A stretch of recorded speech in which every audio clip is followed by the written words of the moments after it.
All right, perfect. We are live. We are live. Howdy, howdy, hey, howdy, howdy, ho, everybody. So you said the secret to you being young is Alcohol. alcohol. Somebody asked me today, this one girl, I put up a video on my Instagram, and she said, I'm going to be 47 years old this year. And she was like, dude, how do you keep looking so young? And I shit you not, it's alcohol. But it's a mix. It's not like just getting drunk all day, every day, because I don't do that. I work during the day. I drink at night. I hang out with my boys. But I drink a lot of water. I eat really well. I eat good food. I don't eat cheap shit. And that's it. Alcohol. Alcohol preserves you. Good wine, good whiskey, good rum, good beers, and just drink a lot of water. That's it. Water and alcohol. Those are the two secret ingredients to a long, healthy, and happy life where you look young. Because you got to do what makes you happy. If you're trying to like, oh, I'm going to cut out everything. All right, what do you do? I breathe for a living. Yeah, that's not going to work. You know what I mean? That just sucks. It's like you're not really enjoying life. So you want to enjoy life. Okay. I think. Well, you guys heard him. So Mario's been living in the Dominican Republic for how many years? So I've been coming here since 2003, if I remember correctly, and I've been living. I'm on my fifth year living here right now, full time. I was married here before, then I split up with my ex-wife. I opened up my business, so I live here full time. I basically go to New York maybe 30 days out of the year. Okay. So you live here full time. You've been in Santo Domingo the whole time? No. So I've lived in Sosua Cabarete. I live in Punta Cana. I have a place in Santo Domingo. I have a place in Santiago. And then I just travel to other places as well. But those are my main cities. So Punta Cana, Santiago, Santo Domingo. That's mainly where I'm at right now. Okay, Punta Cana, Santiago. So those are where the offices are too. Yep. So I'm on the highway, and I've been to Las Terrenas. Where I had an office there for a little while. What do you call it? And I just I got kind of go all over the country because each city here is a different vibe. Okay. All right, cool, cool. So guys, tonight we are live with Mario Fama, real estate agent, expat. Actually, the administrator, you were the one that like started the expat group on Facebook, right? For the Dominican Republic. Actually, D started it. My homegirl D started that, and then I came in as a moderator. So I started moderating that group for the last like 2-3 years or something like that.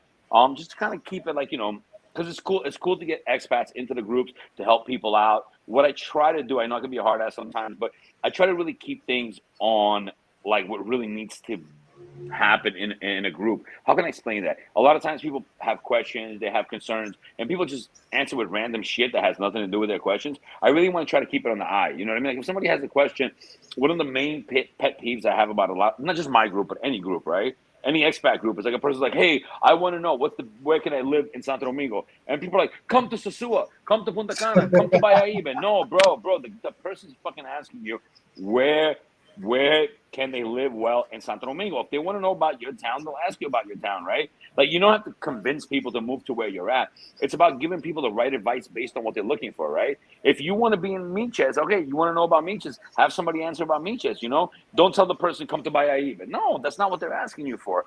And I find that that's one thing, and I don't know if you're like in the Brazilian expat groups, but I think that's one thing from what I heard. It's all the expat groups in all the countries are the same way. Like no matter what you do, everybody picks their favorite place, and everybody. I call it the Christopher Columbus syndrome. Like they feel like they discovered their little town, and they want everyone to come to their little town instead of just like, dude, somebody wants to go somewhere else. Either like give them advice or like let them go. You know what I mean? Right. Yeah, definitely. That's I've noticed that a lot in the expat group, especially here in the Dominican Republic. Like you said, just somebody try to pinpoint one specific area. They're like, oh, you don't want to go there, you want to come here. But right. If the person wants to be like, one thing I learned about myself, right? Like I've lived all over the country, and one thing I've learned about myself, as much as I like going to the beach on the weekends and things like that, I like the city life. I like the city life day in day out. I love Santiago. I love Santo Domingo. I live in a tower. Like I was in the pool upstairs. I'm going back to the pool after I finish this podcast with you. What do you call it? I'm just chilling. I love Santo Domingo. I love going to Blue Mall. I love going to nice restaurants. I like the lifestyle that the city has to give me. Yeah, there are pros and cons to it. The traffic, this and that. I don't really have to deal with it because of my lifestyle. But the point is that it's okay not to like what somebody else likes. If that makes any sense. right. When you're dealing with a country, right? Like if you go to Brazil, right? You got Sao Paulo, you got Rio de Janeiro. All the different places have a different kind of lifestyle that they offer you. And it's okay to like one over the other. Johnny likes this one. Sammy likes the other one. It's cool. Like Yeah. we don't all have to like the same thing, right? Mm-hmm. Yeah, it's all about That's finding what the best fit for exactly. you. Find your happy place. That's what I think. Yeah, like I appreciate asking for research, but at the end of the day, you got to go to the place and see if it works for you. Like the input of other people could only help for so long. But we're about to start the show off right with the theme. Very special guest tonight, yeah. Let's get it.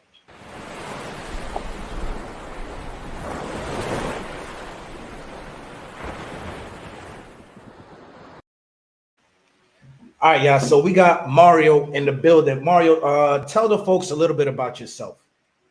So, my name's Mario. I've been in real estate since 1998. Don't know how many years that is, but it's a long time. In New York City, and then right before the pandemic, I launched my real estate company here in the Dominican Republic. I have an office also in Manhattan, New York City, that I've had since 2014, I believe. And then that's what I do. I mean, I'm a real estate guy, right? So I launched my real estate company here, and what I do is I help people find their dream home in the Dominican Republic.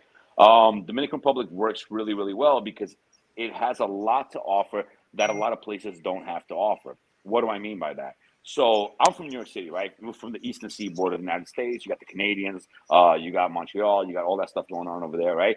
And everybody's looking for a place to come to retire, whatever the case may be, where it's warm in the Caribbean, right?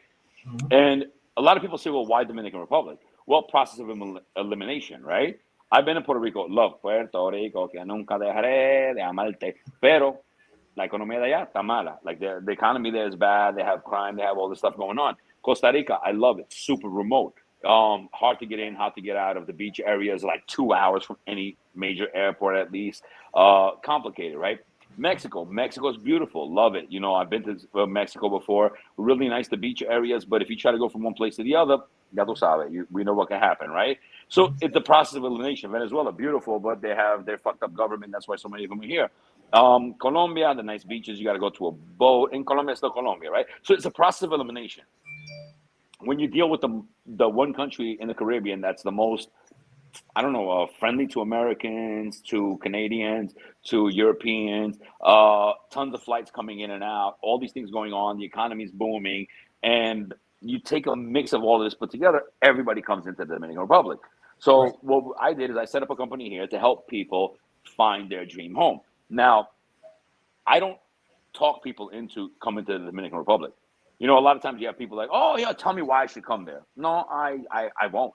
I won't. If you want to go to Mexico, oye, hermano, dale duro. Way para allá. If you want to go to Colombia, parce, vete para Colombia, parcero. Do what you got to do. But if you want to come to the Dominican Republic, my team here will help you find the right place for you. Now, what does that mean? The one thing about Dominican Republic is each little area is a different lifestyle. Now, I've lived in many different places here. I'm almost like a gypsy. So if you're in Bávaro, you have one lifestyle. If you're in Punta Cana village, you have another lifestyle. If you're in Capcana, you have a lifestyle. If you're in Bahia, you have a lifestyle. In Wandolio, in Santo Domingo, in Cabarete, Sosúa, Santiago, right? And in Santo Domingo, if I live in Piantini, I have a totally different lifestyle than anybody else that's living in Santo Domingo Este, if that makes any sense, right? It's like Right. New York City. Like if you live in Manhattan, you're gonna have a different life than somebody who lives in Queens, Fresh Meadows, all the way out there, right? So it's definitely different. So what we do is we help people find their dream home in the Dominican Republic because I know how difficult it can be to find a property. There are two things in this country that I can't stand myself as a consumer, right? Right. One, finding an apartment, and one, finding a car. I'm in the process of selling my car and finding another one. I need a therapist. Yeah, It's yo, that confusing. funny you mentioned that the car process here. I don't think people understand enough just how wacky it could be, how tough it could be, especially as an expat, as a foreigner. What has been your struggle when buying a car here? Well, my initial struggle was credit because I don't have my cedula yet, right? I have it coming in right now. I was born in Europe, but I'm an American citizen. Super complicated. My story is a little bit complicated, right? But first of all, was getting credit. But I also help my clients and I help people understand how that works. Like I actually don't have a cedula, but I don't know if you know, but I have credit. Like I'm about to sell my Volvo right now. I'm trying to jump into a Mercedes right now, and I have credit. I've learned how to build credit in this country without a cedula. Credit is the number one thing, and it's the tigueraje, right? Like the one thing I love this country. I love a lot of things about this country, but the good. Like you remember Different Strokes, the show when you were growing up. You take the good, you take the bad, you take them both, and there you have the facts are edited. Getting credit here If you don't know how to do it, it can be a struggle. The interest rates, if you don't have credit, are super high. And they're just negotiating with people here. It's like an uphill battle. I don't look forward to finding an apartment, and I don't look forward to, to getting a car. Buying an apartment actually is much easier than renting an apartment. A lot of times, renting an apartment, if you're dealing with like Distrito Nacional, Maine, Santo Domingo, it could be a pain in the ass. They need a guarantor for everything. Like, if I didn't have a guarantor, I couldn't live in the place that I live in right now, which is kind of crazy. You show them $100,000 in the bank, and they'll be like, "Where's your guarantor?" "Oh, I don't have one." "Then you can't move in here." Stupid, right? But that's just how they work. You know what I mean? Right. So it's just yeah. Getting a car in this country is a pain in the ass. If you're looking at finance, if you have the cash, it's different. Okay. So what are some of the issues that expats, like the most common issues before you started your real estate company? What are some of the most common issues foreigners would get into? You mentioned the guarantor when you're trying to either rent or buy down here in the Dominican Republic. I think that one of the main issues that foreigners have here is adjusting to the culture. It's not one particular thing, but it's understanding how things work here. Like, for me, it's a little bit different because I'm from New York City. So if and not only am I from New York City, but like I grew up with tons of Dominicans, Puerto Ricans in New York. So I'm from like Santo Domingo number two, right? So coming here, the music, the culture, the food was the same as back in New York. Just certain things were different.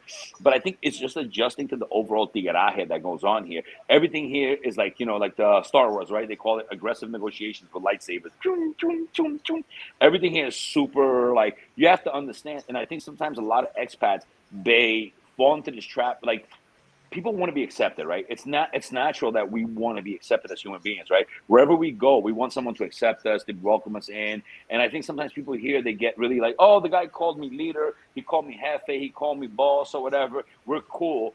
And then they find out things aren't the way they thought that it was. So it's adjusting to the culture and the way things are and the way that you're perceived in different places. It's a culture adjustment, right? Because you go through multiple steps when you come to this country. The first step, I think, is rose-colored glasses, right? Any one of us, like, like you're going to Brazil right now. "Oh my God, the women, the food, samba," right? You come to the Dominican Republic, you're like, "Presidente, oh my God, everything is so cool." That's your first level. Then you get to the next level where shit escalates kind of quickly, and then you're like, "Damn, things are not what I thought they were." Then you get to another level where you're like, "Damn, you're frustrated." Then you get to another level where you become a Buddhist monk and you're like floating around, like,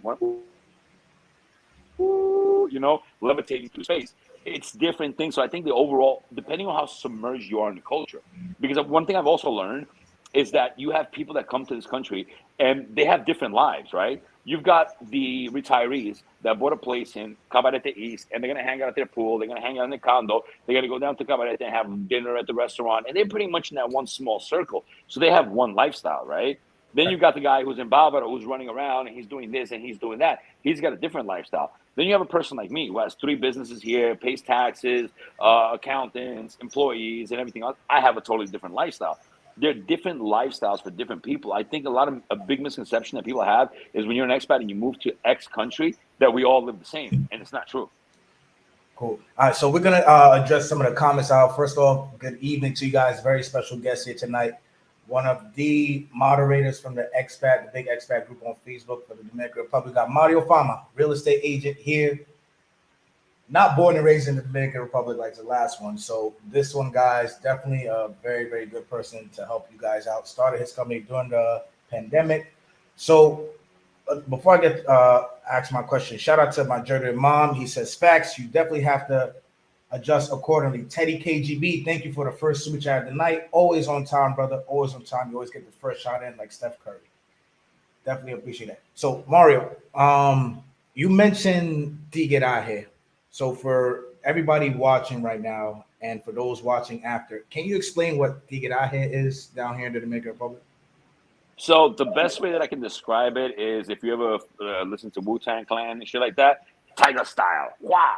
Tiger Bazooka game, right? The whole country here runs on Tiger style, right? It's basically, it's hustle mentality. The whole country here runs on hustle mentality. People are nice, but that's because they really, most of the culture here is the hustle, right? Everybody here hustles because in the Dominican Republic, it's not like the United States where you get free housing, free healthcare, food stamps, all that shit, right? Here, you don't got that, right? So how do you get by where the minimum wage is like $300 a month? Hustling, right? You got to hustle your way to survive.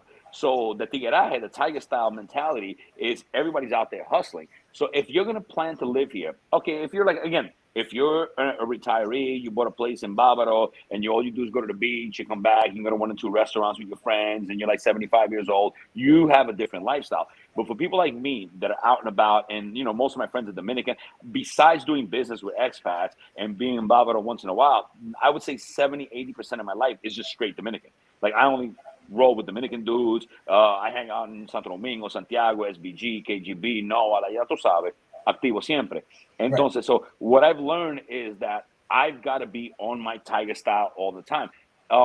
Excuse my French, but it's take zero shit and give zero fucks. You've got to be on your thing. If people try to take advantage of you, nah, I'm not with that. Nah, that doesn't feel comfortable to me. No, I don't enjoy that. No, I'm not with that. No, I don't think that price is okay. Thank you very much. I'll talk to you later. Walking away. And it's not disrespectful or anything like that. Because, we're taught that, like, ignoring someone or telling somebody, nah, that's not going to work for me, buddy, is rude. But it's not. Here, you have to do that to protect yourself. You've got to protect your own neck because nobody's going to protect it. The game here, and especially if you are a foreigner. Now, if you are like me, double white, like I say, right? I look like a Russian guy, or I look like Polish, or whatever the case may be. If you're African-American, they could tell that you're not from here, right? They'd be like, oh, you're a black friend from New York City. You have all the money. Come on. They're like, oh, and they have learned here to pick up on who spends money, right? So if they look at me, oh, the white guy that comes in from New York with the gold chain, he's going to spend money. The black dude that comes in from New York and he likes to party and everything like that, he's going to spend money. They've learned to catch on to that here. So they're going to try to get as much money out of you as possible. Now, when you first come here, you might say, oh, yeah, I'm on vacation, whatever. But once you live here, you can't overgive. It's like I'm from New York, right? So imagine if I lived in New York and every time I stepped out of my house, I gave $100 a day. I can't survive like that, right? Let's be honest, right? Nah. You can't do that here either. So what are some examples of tigueraje that you have come across personally, your time living in the Dominican Republic full time? For those of you who don't know, Mario has been living here full time for 5 years, has been traveling to the Dominican Republic since 2003, and has successfully started his real estate business here. So what are some examples of tigueraje? Because I'm pretty sure some of the viewers are like, wait, this guy goes through it. He could pass for Dominican or some type of Spanish. So what have you personally gone through, Mario?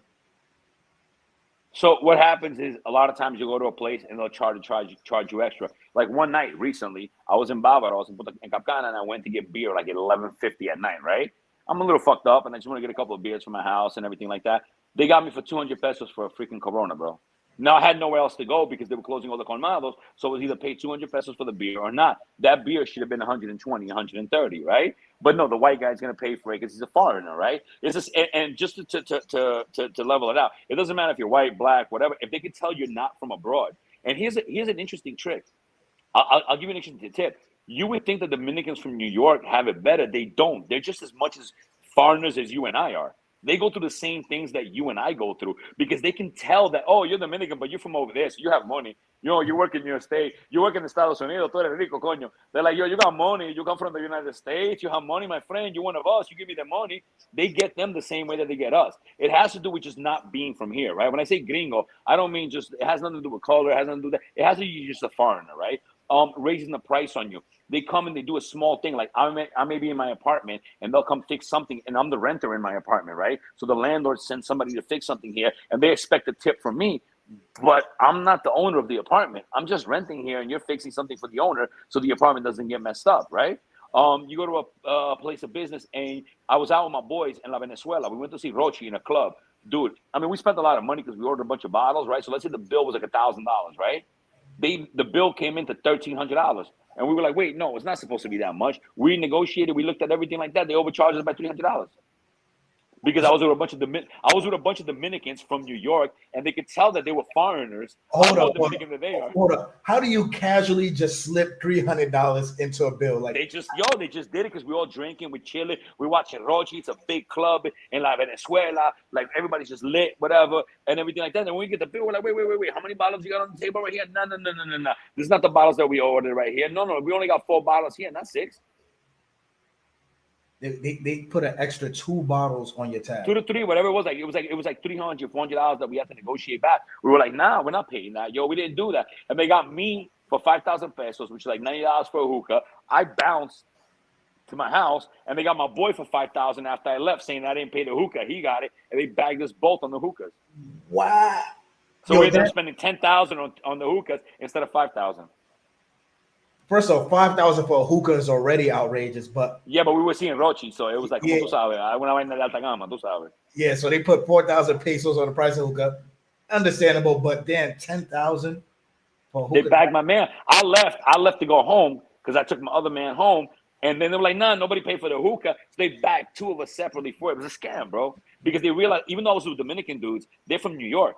And they could tell they're from New York. You could tell I'm saying that. Like, you could tell when the Dominican dude is not from here, he's on vacation. They can smell that a mile away, and they bag them for that, man. It's everywhere I go. I go to a place, if the prices are not stated on the wall, they always try to bag me for something extra. And I'm like, no, but how much is that? But how much is this? I fight for everything, bro. I'll argue for 50 pesos, bro. I'll argue for 50 pesos, not because I give a shit about the 50 pesos, but I'm not having it. I'm just not having it. I've been here for way too long. I'm just not tolerating it. I'm not having it from anybody, bro, because I live here. I live here 24/7.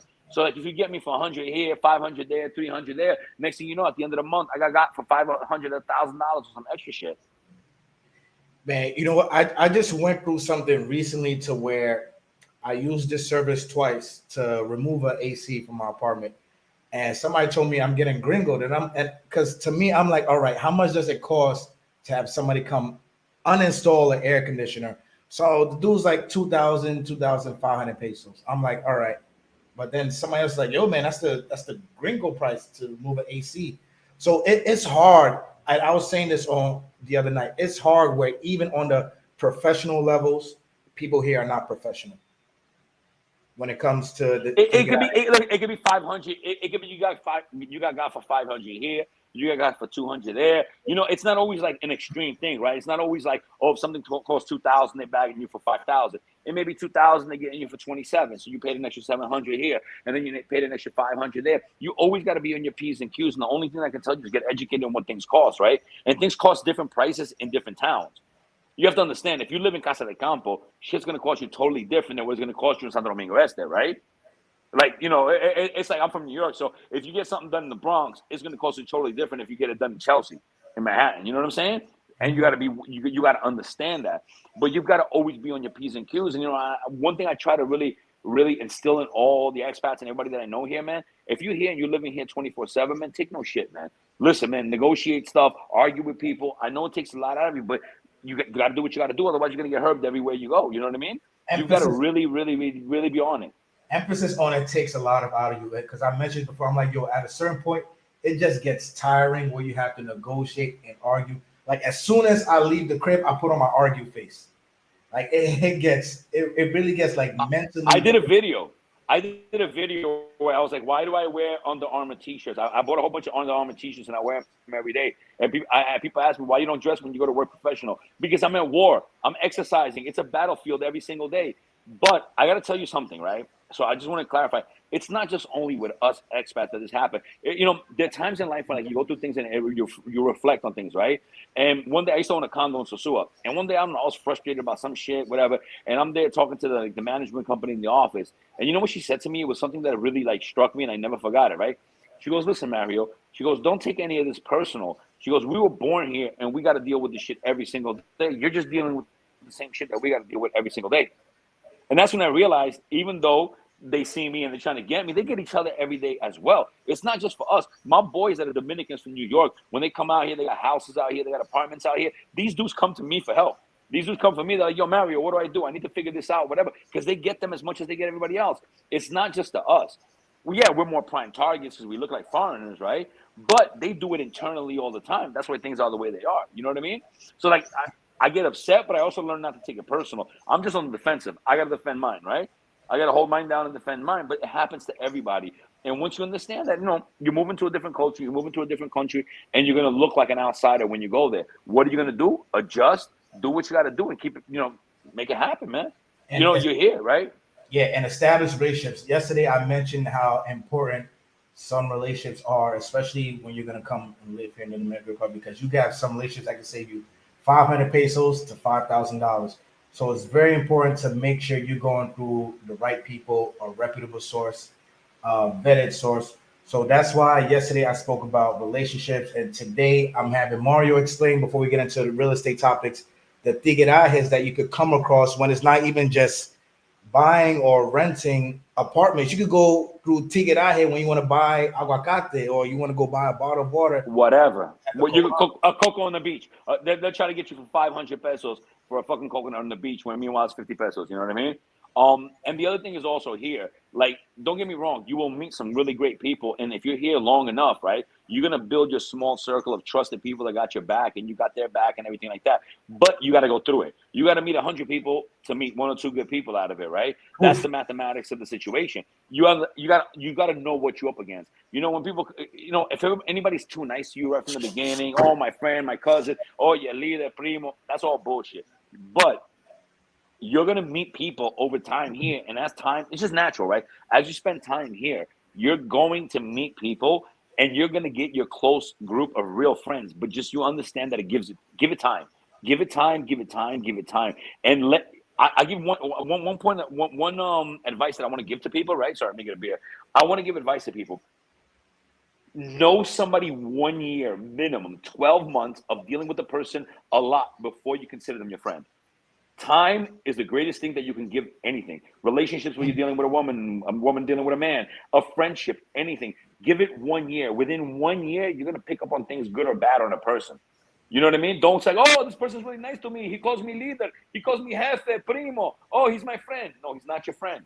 He's not your friend. Real friends don't want anything from you besides to spend time with you. When the bill comes, they split the bill evenly. They take you out sometimes. You take them out sometimes. That's how you know a real friend is. If somebody's sitting there and you're always paying, he's not your real friend. If he's trying to blow smoke up your ass and sugarcoat you, you're so cool. Oh my God, you're the leader, primo. He's not your friend. He's not your friend. I have friends my friends that I roll with. Yo, bro, we fight over who's gonna pay the bill, and the bill sometimes like $200-$300, and we fight who's gonna pay the bill. That's your real friend. Not the guy who's like, oh, my friend. If people need something from you every single time, they're not your friends. They're buttering you up. Yep, I was man. It's like you. I don't know if you saw the live last night. I was just mentioning like the type of relationships you can have where you know if somebody's there for you. Like just because they moved to where you are doesn't mean they move with how you are. And I don't Bro, want 99% of people are scamming, bro. I'm gonna keep it real. I'm gonna keep it 100, bro. I have no reason to lie to people, and I've been through it. I've been scammed by my best friends, bro. I got 5 people in court right now. I got 5 people right now that I'm suing because they did some crazy shit to me. Even my ex-best friend, who I brought up in the business and everything like that, people stole money from me. People did stuff like that. At the end of the day, give it time. Give it time. Get to know somebody for a while, and if you see something you don't like, walk away from it. Walk away walk from away. it. Walk away. Everybody wants. If you have a little bit of money, right? If you have a little bit of money, you're successful, you bought an apartment, you're doing your thing. Everybody wants a friend like you. You're an asset. But how is the other person an asset to you? Any relationship, friendship, business relationship should be mutually rewarding, not one-sided. Man, yo, you spitting bars right now. Let me get to the comments. I know people have been chopping it up. Jorge says walking away is important. We took DR 101 together in college. Man, you gotta learn how to walk away in the Dominican Republic. I still have that problem to this day. I've been here 3 years. Hey, Shagun, what's good? He says, are there Dominican banks that provide financing Yes. for apartment purchases? What is the process like? Yeah, Scotiabank does it. Hold on, Mario. I bank with. Hold on. We don't come back to that because I just want to finish up real quick so you can start getting to the real estate thing. So, hey, Shagun, thank you for the super chat. Salute. Christopher Bab, what's up? What's up? Yo, time is your best friend here. You heard it from the man himself. Definitely. So we got our first real estate question of the night. You know, Mario explained the tigueraje, the things that Dominicans go through. Like I said, y'all, it's just the island's just a huge crab and a barrel factory.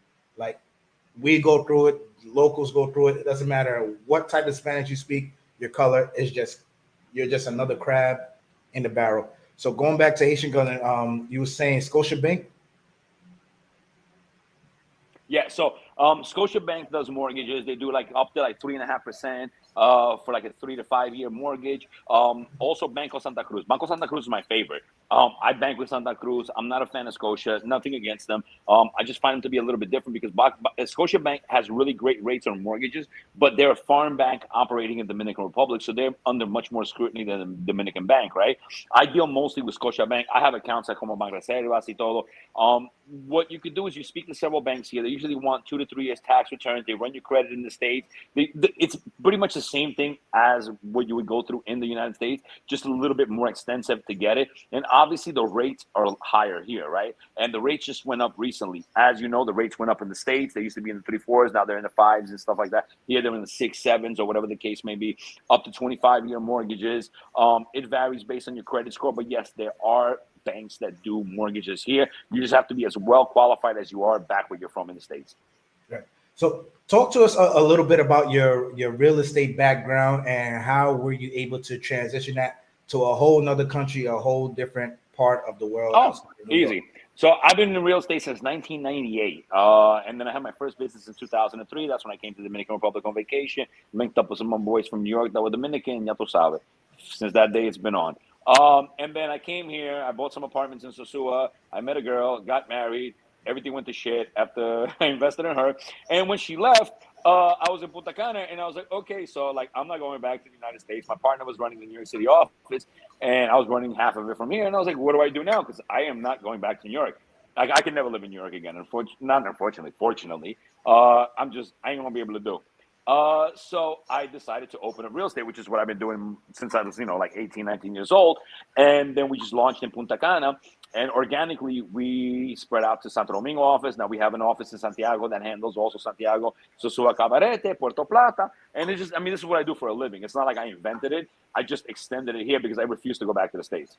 So I was like, I need to generate some money down here.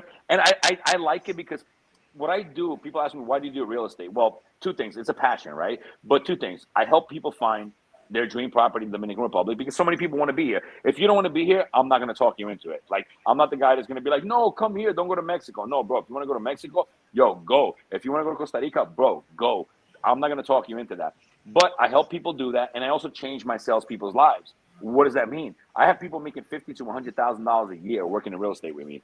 You know what kind of money that is in the Dominican Republic, bro? I change people's lives. I literally take people out of poverty here. So I do it, but I don't do it for the money. I love money.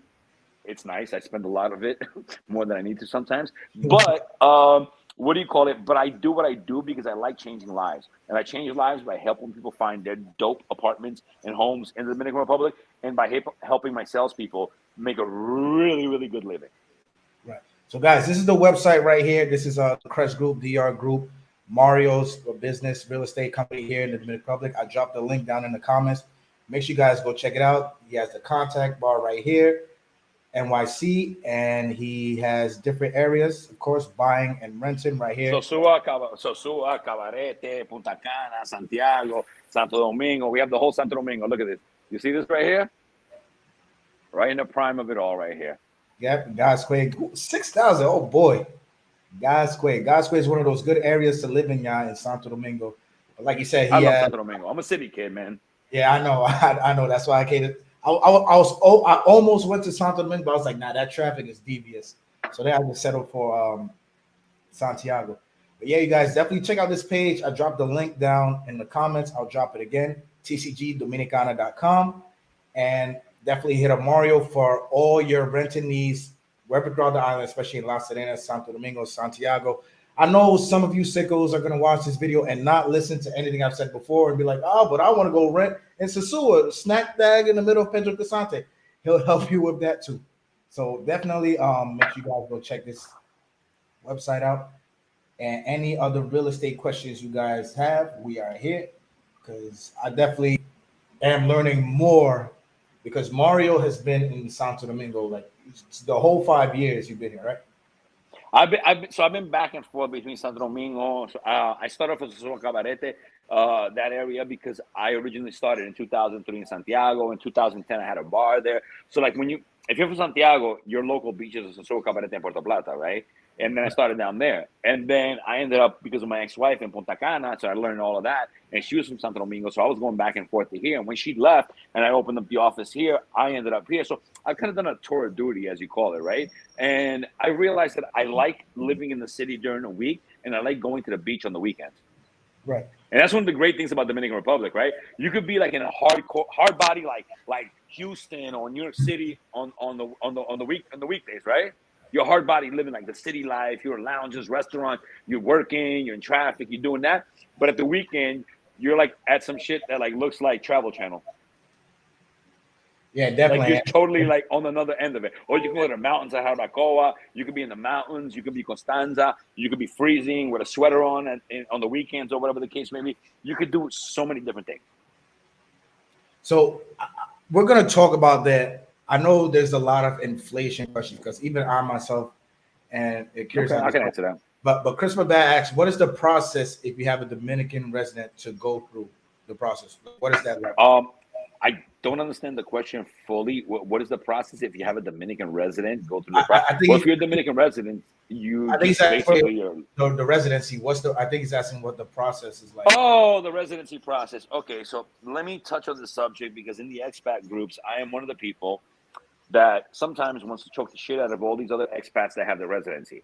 Why? Because they are such arrogant pricks, and they get online and like, you need to get legal. You need to get your residency. If you're not, you're not legal. All right there, buckaroo. I know you're like 80 years old. You retired in your pension, and you want to look down on everybody because you've been shit your whole life. I'm keeping it real. The residency process here is difficult, and I'll explain to you why. I'm going to keep it real, right? They have set requirements, but nobody knows what the fuck's going on. The consulate doesn't know what they're going on. Nobody. They'll have you running around. I have my visa, and I'm working out some things right now, but they will literally, it's like, you ever seen like Who's on First with Abbott and Costello? Which way they go, George? Tell me. They're lost, bro. Nobody knows what's going on. You can only get a residency if there are certain visas, but the visas that give you a residency are if you have $1,500 a month, $2,000 for a couple, if you are either retired coming from a pension or from real estate investments, meaning you own properties and you have that money coming in, or you have some kind of business, if you have an attorney, which I do, that can really, well, that's off the subject here, that can prove that you have that, right? The other one is getting married. And then there's a really important one that a lot of people are misled on. Oh, so if I buy a house that's worth $200,000 or more, I get my residency right away. No, that's a lie. Developers lie. People lie. No, you have to invest $200,000 into a business. You have to register and you have to pay taxes. That's for another podcast, the taxes here. If you think the IRS is Mickey Mouse compared to what the IRS in the Dominican Republic is like, let me just put that way. You're getting taxed at about 40% taxes, and they won't even put a garbage can in front of your house. And you have to do that for 5 years before you can apply for residency. Jeez, man. Right. So it's not, I'm not trying to turn anybody off, but I'm gonna keep it real. I'm gonna keep it 100 with everybody, right? Because a lot of people are like, no, it's very easy. Just give us your money, buy a house, and you'll get the residency. And then you find out you're screwed. No, it doesn't work like that, right? So there's only about 3 to 4 visas that give you residency. The rest might give you some kind of benefit or whatever. I have like a business visa. It's nothing. I still have to pay the exit fee. I have to do everything. For that, why even bother? I spent $300-400 getting a visa that's worthless. One of my visas, right? So at the end of the day, there are several visas, which is marriage, which is, what do you call it? The fast track. If you're retired or whatever, you qualify, and $200,000 into a Dominican business, paying taxes for 5 years. Yeah, those are the main ones, unless you have a job and then they get you the visa as you're an employee here, that's the 4th one, right? That's it. Otherwise, you're able to stay here. They have exit fees. The country survives on people staying here and overstaying, on snowbirds and everybody else. So they get the exit fee when you go out, and there's nothing wrong with that. Don't let anyone belittle you for that. Don't let anyone make you feel like, oh, you're illegal here. No, the country survives like that. They make their money on the exit fees. You're part of the economy. There's nothing wrong with it. Come here, stay 3, 4, 5, 6 months. Enjoy the winter here. Go back to Canada during the summer and enjoy it with your family, and come back here when it's cold. It's okay. I kind of wish other countries did exit fees the way Dominican Republic, because Dominican Republic is like, listen, we don't give a fuck. As long as you pay us, you can stay as long as you want. Bro, they need the money, man. Yeah, I have a friend who stayed here for 4 years. His exit fee was $1,000. Bro, do you realize that? And I'm putting a number on it, but it's not an accurate number because I wouldn't know how to accurately put it, right? the real estate business, foreigners, expats buying real estate in the Dominican Republic is $1 billion, if not $1 trillion business. We're talking about in Punta Cana alone, we're talking about 40, 50,000 apartments that are being built and sold. Just that. Santo Domingo is in a boom. Santiago's in a boom. Sosúa, Cabarete, boom. Boom, boom, boom, all over the country. And they're working on developing the South. They're going to launch the South by Azua, Punta Arenas, and all of that stuff.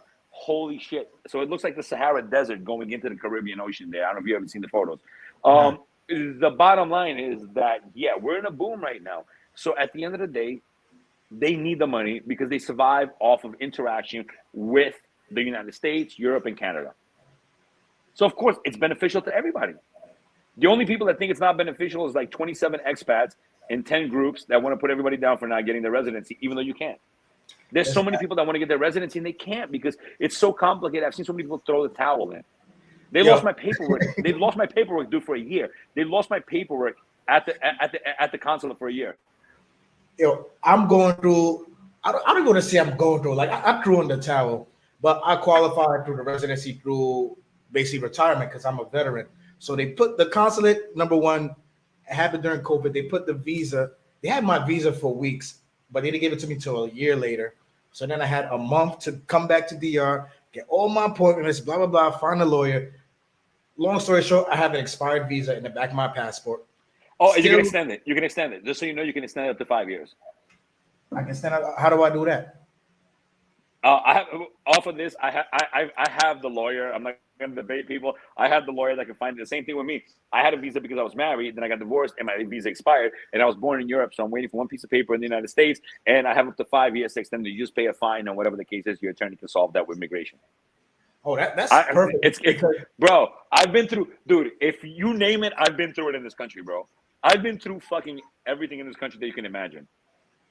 That's perfect because I've had the problem coming back from Brazil where I had to buy an exit ticket saying that I'm leaving the Dominican Republic because my visa was expired. Because you don't have residency. You need your residency. And the reason, even if you have a visa and expired, if you have a residency visa that you got and it expired, you can extend the residency visa up to 5 years while you complete your progress. I'm definitely gonna have to hit you up on that. I've got a legit lawyer for that. Yeah. It's take time, man. My lawyer's head scratcher because right now it was something about the consulate did something wrong in New York. Of course it did. Of course. So now I'm in the. You ever seen what was that movie with not Chris Rock? Oh my God, with Jackie Chan. I'm you. No, you're me. No, but you. Rush Hour. Rush Hour. Yo, it's the same thing, bro. Yo, but you're you. No, but you lost the paper. No, but I'm not you. No, but you're me. Well, yo, it's the same thing, bro. I went through it, bro. They lost my papers for a year. I went back to the consulate. I was like, where's my papers? They're like, what papers? I'm like, bro, I was born in Europe and you got my apostolic birth certificate. Please don't tell me you lost that, man. Yo, 5 hours later, they found it. They lost it for a year in the drawer. Yo, yeah. Welcome to the paradise. Here's why I'm an alcoholic. I want to see. I forgot what my process is. It's like pending or in something. I'm like, yo, this is just.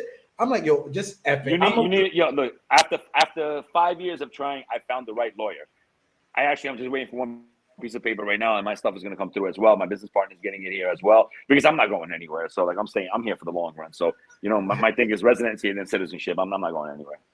Bro, I'm up to the point where I moved here and I'm leaving here. Started my residency, I moved here and I'm leaving without it. So it's a shit show. It's insane. Like that's why like when people like when certain expats tell other expats just get legal. Okay, there, fucking Queen of England, just calm down, all right, buddy? Because it's not that easy, bro. It's a shit show. It's a shit show. I know so many people that threw in the towel because it's a shit show. Yeah, definitely. I'm definitely one of those people, but it's like the between the exit fees and whenever I come here, I have to buy an exit ticket. And we go back to what I said, right? The tigueraje, right? We come right back full circle. Fight, fight, fight. Never give up. Keep fighting, keep fighting, keep fighting. And knowing when to walk away, definitely. So I never walk away from it. And yeah, once in a blue. But the one thing I've learned here, man, is just to, like, if you're gonna be here, if you're gonna live here, you got to give it your all. You got to adjust to the culture here, and you've got to just go in. And it's complicated because people here, they always tell you like tranquilo, tranquilo, take it easy. You don't want to deal with this. You don't want to deal with that. Nah, man. Nah. My personal advice may not be the best advice, but I tell people go 100% in everything that you do here. You'll build a relation. You'll build a name for yourself that people will know how to take you afterwards. And everything takes years. Time to get to know people. Time for people to get to know who you are and what you're about. So I want to share this with you and everybody else right now. What my progress is at right now. So when dumbass New York consulate messed up my application, I got rejected.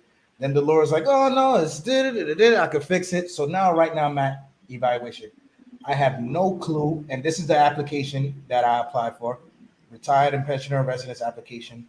I have no clue how long it's been in evaluation because at a point I just stopped caring. I stopped caring to look.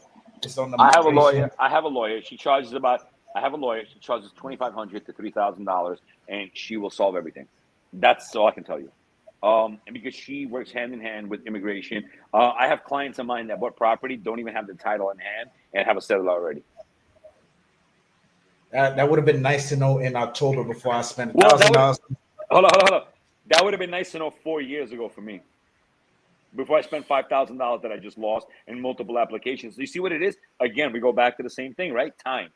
In this country, you need a good lawyer, a good doctor, a good politician, and a good military person. And all those take time. Time. Haitian government asks, "Do you help with the financing process?" What we do is I put you in touch and we mediate with the banks. Yes, I put you in touch. We're on top of the bank. We do the, obviously the bank does what they have to do, right? But we're there on the emails. We go back and forth. If you need things translated, if we need things facilitated, we take care of that. Yes, we're like intermediaries between you and the bank. Okay, cool. So there you go, Haitian government. My Jordan mom says he has a property in our complex for 125,000. You have a property here in Torrey for? All they have to do is just reach out to us and we'll list it. We'll sign the contract, we list it, and we put it up on our website. We promote it, and if we sell it, then there we go. Okay, because he has a two-part question. We're gonna get to that too. Robert Felton, I see your other question. Definitely, it was just residency ties into buying real estate here because, like Mario mentioned, sometimes the seller would lie to you and say, "Hey, you buy this house, you get a cedula waiting for you at your front door." It's a lie. It's a lie. That's a lie. So we just clear it up. Robert asks, "What is your view on the pros and cons of the large developments?" Hi, Robert. He runs a very big group in Las Terrenas on Facebook. What's my view on that? As I have different hats, right? So it depends on which hat do I put on. If I put on the developer hat, if I was a developer, oh my God, we're gonna make a shitload of money and we're gonna sell tons of condos in Las Terrenas. Everybody wants to be there. It's so beautiful. But I think the Las Terrenas community is really tight knit. And I think there's certain projects that they are just completely against because it changes the medio ambiente. No sé cómo se dice. I don't know how to say it in English. Medio ambiente, like the vibe, right? Let's just put it that way. The vibe of Las Terrenas, right? And I think that maybe some of them are not going to go through because of that. I think that the pushback from the community is going to be so big that some of them are not going to be built. But how do I know that? How does Robert know that? How does anybody know that? We don't. It has to do with the developers, what kind of political power they have, and what they're able to achieve there. Because here, everything is about political power, right? You might not like a project, but if they have enough political push, they'll be able to build it and get it done. And whether you like it or not, people are going to buy it because they're buying into that lifestyle, right? So at the end of the day, I don't think all of them are conducive to the medio ambiente of Las Terrenas, but whether they're going to be built or not depends on the pull they have with the government here. Because the government that's in charge right now, it's really big on hotels, really big on development. One thing I learned here, right? Like I'm in real estate, right? So I have no tax breaks. No one's ever going to be able to help me. Why? Because politicians don't own the businesses that I have. Now politicians own construction companies. They own hotels, they own resorts, right? So in those sectors, there's a lot going on that people can benefit from. Because I'm in a sector that no politician owns a business in, I have no relief. Does that make sense? Right. Okay. So it really depends. Yeah. I mean, my personal view is as a broker, I sell a product that I know is going to be built and that I know the people want. Because if the people don't want it, then it doesn't sell, right? But the community has to decide and has to act accordingly if they want X project built in their community or not. And then it becomes the power of the community versus the power of the developer, if that makes sense. Political power versus political power. Okay, yeah, makes sense.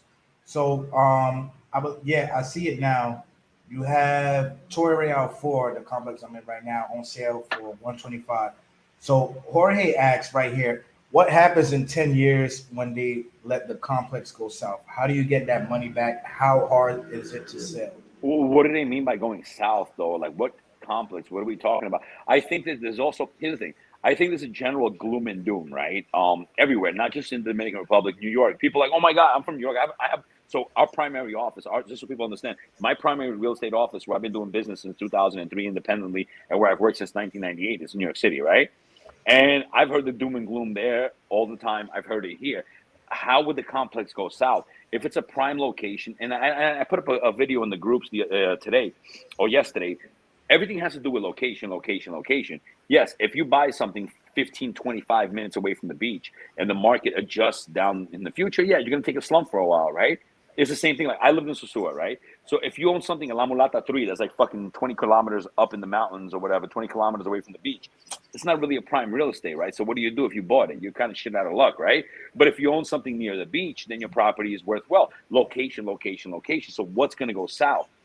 The reason, what I explained is that Dominican Republic, because of where it's located in the Caribbean, the economy, the size, the infrastructure, the airports, everything that it has going on, there's really no comparison.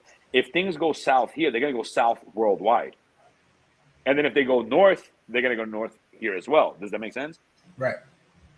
So I'm not seeing, I think there's going to be an adjustment. If people ask me, oh, what's going to happen to the market? I think we're going to have an adjustment. I'm hoping that the prices of materials, the prices of certain things level out a little bit over the next year and a half. I'm not seeing a crash. We just crashed. We just had the entire planet shut down, right? That was the crash. 2008. And then we had a crash a year and a half ago where the whole planet shut down, right?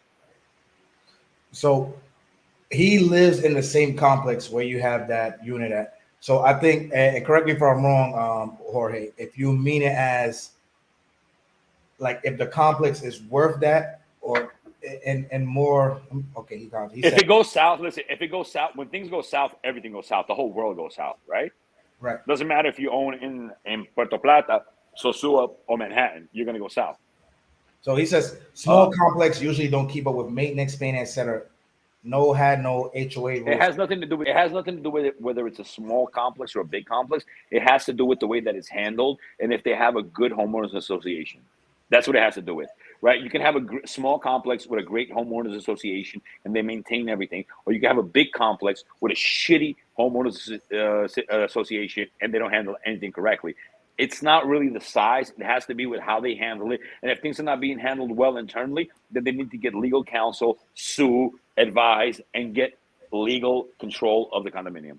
So before you buy a place, how do you know that place is going to have a good homeowners association? You don't. You can look at it, and you can look at. It depends on how you're buying it. Are you buying from a developer? If you're buying from like Noval Properties, I'll give you an example. I deal with Noval Properties, right? You can kind of look at what they've built over the last 10 years. You can get a good gauge of what they've done. You can look at other things they've done. If it's already pre-constructed, you can go, you can look at it, you can ask for advice online, and you can see what's going on. It's the same thing as the States. You never know. I work primarily with co-ops in New York City, and you buy into a place, and you don't know if the board president is batshit crazy. Right? It's a co-op board. I don't know if you guys know when co-ops are in New York City, but that's like 70% of the properties in New York City. And you can have a crazy board president and you'll never know it. So trying to rack your brain again, but you can kind of look and you can see the way the place is maintained. You can ask questions, you can ask online, and you can get a general gauge of what it is. And your broker, like I have certain complexes that I won't deal with. And people ask me, well, Mario, I want to see a property in this. No, I'm not going to show it to you. Why? For legal reasons, I won't say why. But if I'm telling you I'm not going to show you that property, there's a reason for it. Understood. And I understand the legal part of it here because in the Dominican Republic, you could sue somebody for literally like, oh, I don't like that. Anything. I don't like their building for anything. Defamation is a very, very, very, very huge thing in this country. And that's one thing I always tell expats, like, be careful. You guys are in these groups talking shit. You can talk shit with people back and forth, right? But when you talk shit about somebody's business, you're opening up the door to be sued really badly. So be careful about like really bad mouthing someone's business. They take that very seriously in this country. They take it seriously after their business is already. It's funny. It's definitely funny. This is why we have alcohol. This is why we have alcohol. Yeah, exactly. So you mentioned you stay away from complexes. What are signs of good and bad brokers when buying here in the Dominican Republic? Oh, so I did a video. I put up a video today in all the expat groups, right? So I love this question because I could break it down really well. Now, when you're dealing with a broker, and I mean, let's take away the people that all brokers are horrible. Yes, I know all mechanics are horrible too, but I got to take my car to a mechanic if it breaks, right? I don't know how to fix that shit, right? So I got to take it to a mechanic. You're looking for somebody who has an office, a website, several people working with them, lots of properties in the area that you're looking to buy in, an email that's not a Gmail address. I have a pet peeve about this. If you can't spend $12 to $15 a month to have an email at your domain, then you should not be working in real estate. I'm sorry. I've been doing this way too long to tolerate that, right? And you can just kind of look at that. Like, don't try to buy real estate with the guy who sold you the tour on the boat on the catamaran this afternoon. If your Uber driver says he can find you an apartment, don't do it. Look for people that have a real office. They can host you in an office. Hi, would you like a bottle of water? Here's my website. Here's the 10 people that work with me here. We've been doing this for this many years. We have this many properties. We have relationships with these people. It's when you really look to see if a real estate broker is legit or not, it's really easy. A lot of times people get caught up by the guy who knows a guy who's going to get you something really cheap, and then you end up getting screwed. There's a saying in Spanish, right? Que barato sale caro. What's cheap ends up being super expensive. Stop trying to cut corners. If you try to cut corners, they're going to cut you back. Deal with reputable companies. Deal with people that actually have websites, domains. They sponsor ads. They're everywhere. You can tell when a company is legit. You really can. If you really look at the social media. Look at all the ads they do. Do they have videos and pictures of their agents showing properties and drinking beer at a restaurant and showing another property and everything like that? Or is it just one guy that's like, hi, buy from me? You know what I mean? Like, it's really, really easy to tell when you really, really take a look. It's just most people are just looking for that shortcut. Yeah, and the Dominican Republic shortcuts can go either way, guys. It literally it can help and you. Lawyers. I said this in my video today. I'm gonna apologize for the lawyers in advance. If you think you're gonna find a good lawyer for $400 or $500, you're gonna get screwed. A decent lawyer on a real estate transaction is minimum $800. Minimum $800, and it can go up to $1,500. And if it's a multi-million-dollar property, it's 1% of the sales price or negotiable, maybe a little bit more, less than that. What's cheap ends up being expensive. Anytime somebody tells you no problem, don't worry, no problem, you're gonna have a problem. All right, guys. So those of you new now joining the chat, we have Mario Fama here from the real estate company here in the Dominican Republic. Expat, been here 5 years, traveling for more than 15. Just started his company before the pandemic, blew up with the boom going on in the housing here in the Dominican Republic. Any questions you guys have for Mario, make sure you guys drop a chat, drop a super chat. Appreciate you guys. Like the video on your way in and on your way out. So my journey of mom, make sure you guys subscribe to his channel. Also says, does he recommend bank-owned properties? They're really no. Okay, so with bank-owned properties here, they're not publicly available like the United States. I know in the United States they have a lot of foreclosures and things like that. Here, there's several banks that might resell the properties. It's not that I recommend them or don't. If you have the connection to get to one of the banks here that are selling off their properties, go for it, man. I mean, if you can get a good property for a good price, go for it. But it's not a big thing like in the United States here. If you're looking in a prime area, most people can knock off their property. The way the market is right now, if you have a property, even if you just break even, you can sell it. You know what I mean? So there's not going to be a huge amount of like bank owned. There's no fire sales going on right now. Okay. Speaking of that, can you talk to us about the foreclosure market? Because I know it's not something you could just access. There's no foreclosure market. No. Expats don't really foreclose, as most of them buy cash. So if they need to sell, they just hold off to it. They'll put it up and they'll sell it whenever they get to. In Dominican areas, they say Dominicans have a higher rate of foreclosure, which is why the rate in pesos is usually double than that of dollars. So like if you get a 6% loan on dollars, you'll get like 11, 12, 13, 14% on pesos, right? But if it forecloses and the bank gets it back, those are special programs. I've been here for several years doing real estate. It's not a thing though, man, because it's mostly a cash society here. So like we don't deal with this is not like the United States where people are buying a property with 103% equity and then they owe more than they bought the house for, right? Here, and any expat that buys a property has to put at least 30%, if not more, down. So you have high rate of equity, right? So if you need to liquidate, even if you take a small loss, you're able to knock it out and that's it. So you're not getting people like foreclosure markets and stuff like that. No, that's not existing here.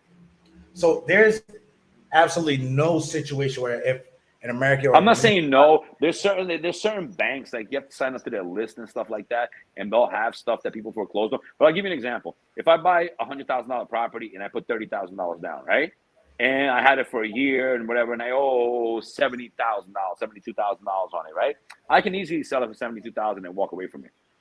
There's no reason for me to get foreclosed on because the market's there. You understand what I mean? It's not like, oh yeah, I bought a place for $100,000 and I'm gonna sell it for $40,000 because nobody wants to buy it. Nah, it's not.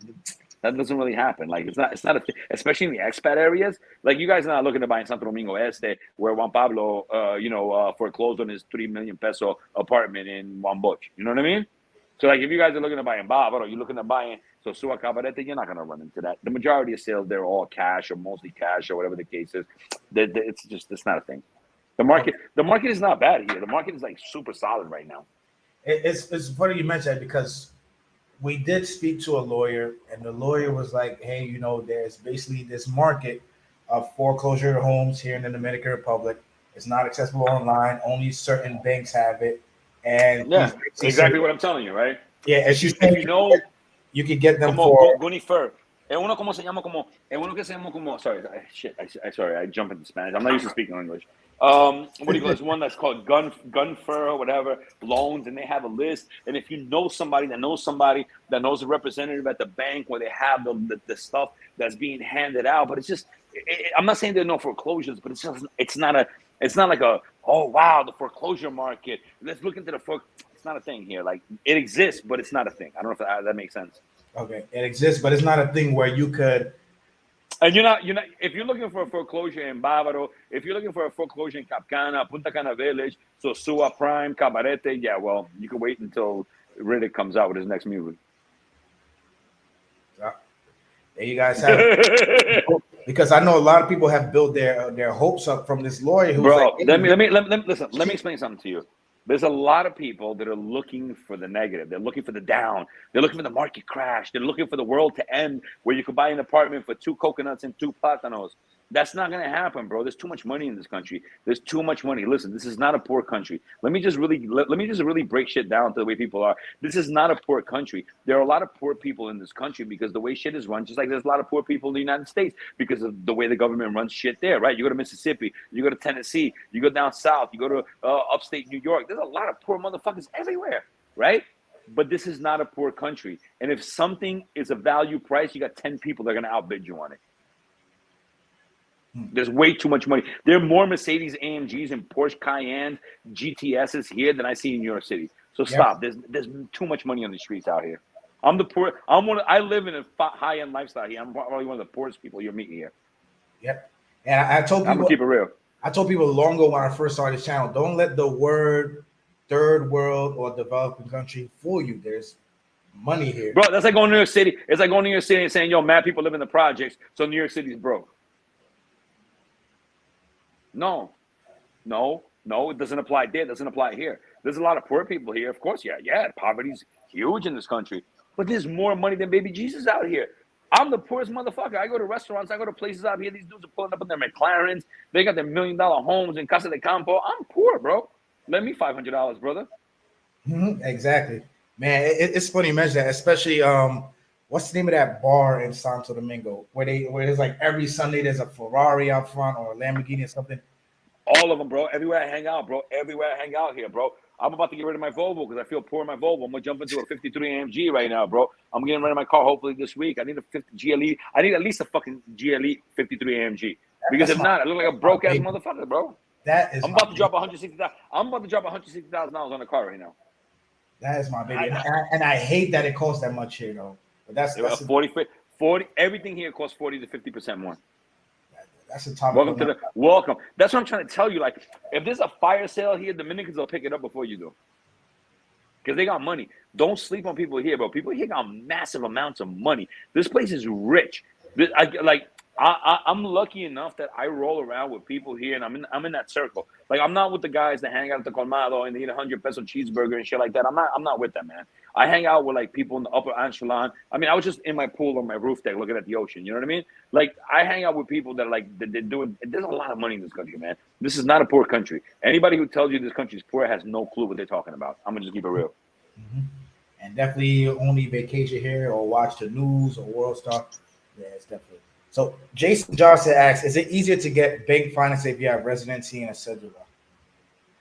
A little bit easier, but at the same time, you still have to qualify, so it doesn't matter.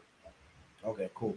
And you can have just because you have a residency doesn't mean you're going to qualify more. And also, what happens is the best mortgages. So everybody understands, right? Let me re-clarify it. A mortgage in dollars may be at 6%. A mortgage in pesos is at 11 to 15%, twice the amount. So being a foreigner and qualifying for a dollar mortgage, you are getting half the rate that a Dominican that works in the Dominican Republic that earns pesos gets. Your money is half as cheap. Does that make sense? Yeah. So I guess you're saying the idea of, all right, I could finance with a Dominican bank because it would save me money is a myth. Well, no, not it's a myth. You have to finance through a Dominican bank, right? But if you're a foreigner and you get a mortgage through dollars, you're gonna pay half of what a Dominican is paying on the interest rate making pesos. Okay. All right. So you as a foreigner are paying half as much as a Dominican making pesos in the Dominican Republic. Okay. So the residency does help, and you have more options if you have a cedula, right? Mm-hmm. But no matter what, whether you have a residency or not, your loan should always be in dollars because it's going to be half. The rate is going to be half as much as if it is in pesos. Okay. So you've mentioned the dollars to the pesos. I want to ask, because I know a few people have been asking me and I've had no clue. Why are the Dominicans raising the price on everything? And I don't want to say it's because of the market boom. I mean, literally, like, rent. I can answer that. Yeah, from rent being 15,000 pesos to 30,000 or 40,000 and nothing changed. Normal. I mean, I went out. I was in New York City a week and a half ago. And I went to a blend in Astoria, Queens, right? Regular spot, my boy's spot, right? Regular spot, I was equated to Mr. Grilled in Venezuela, Santo Domingo Este, right? Mm-hmm. Like, I'm not in the city. I'm not like that. You know how much I spent with my son and my daughter getting hammered and eating? $630 for dinner. At Blend on the Water? Not even on the water, bro. I was a Blend in Astoria on 30th Avenue in right by Steinway. Right. So I spent $630, right, with the mandatory 20% included, right? Though everything is going up. Everything is going up. Somebody actually put up a post in one of the expat groups today. They're like, in Casa Linda, they raised the maintenance by 15%, no warning or anything like that. I'm like, but the people that work in your complex, your security guards and everybody else, their food bill just went up 25% in the last year and a half. If they don't raise their wage, how are they going to survive? The entire planet is suffering from prices going up. It costs you more to breathe today than it cost you to breathe a year or 2 years ago. Breathe. I can't breathe free in this country, any country. Anywhere I go, it costs me money to breathe. The minute I walk out of my house, I'm spending $20, $30, right?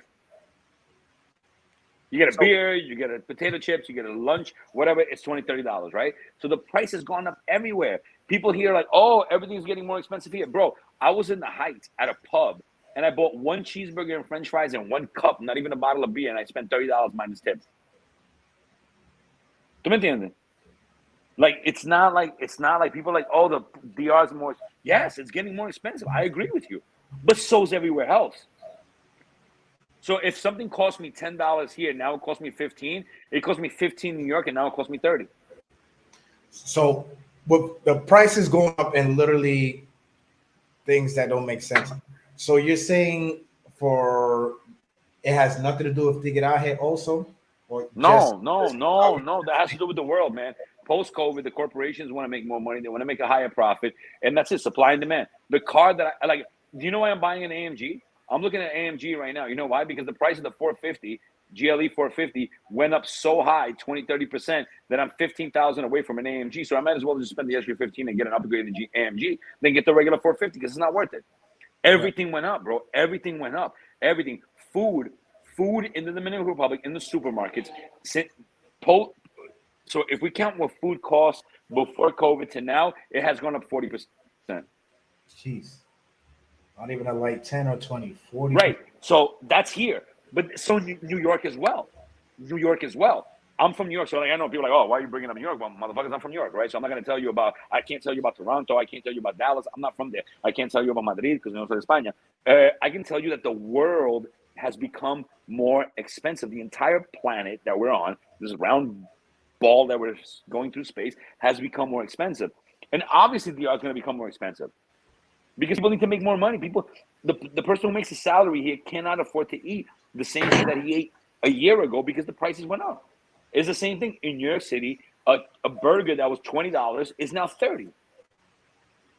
It's a worldwide phenomenon. It's not unique to here. It's not unique to Latin America. It's not unique to the United States. It's a worldwide phenomenon. I have family and friends all over the world, and everybody's just, you know, there was a guy, I don't know if you guys know the guy with the white hair, that the price is too damn high. He was like running for mayor in New York. It's the same thing. The price is too damn high for everything.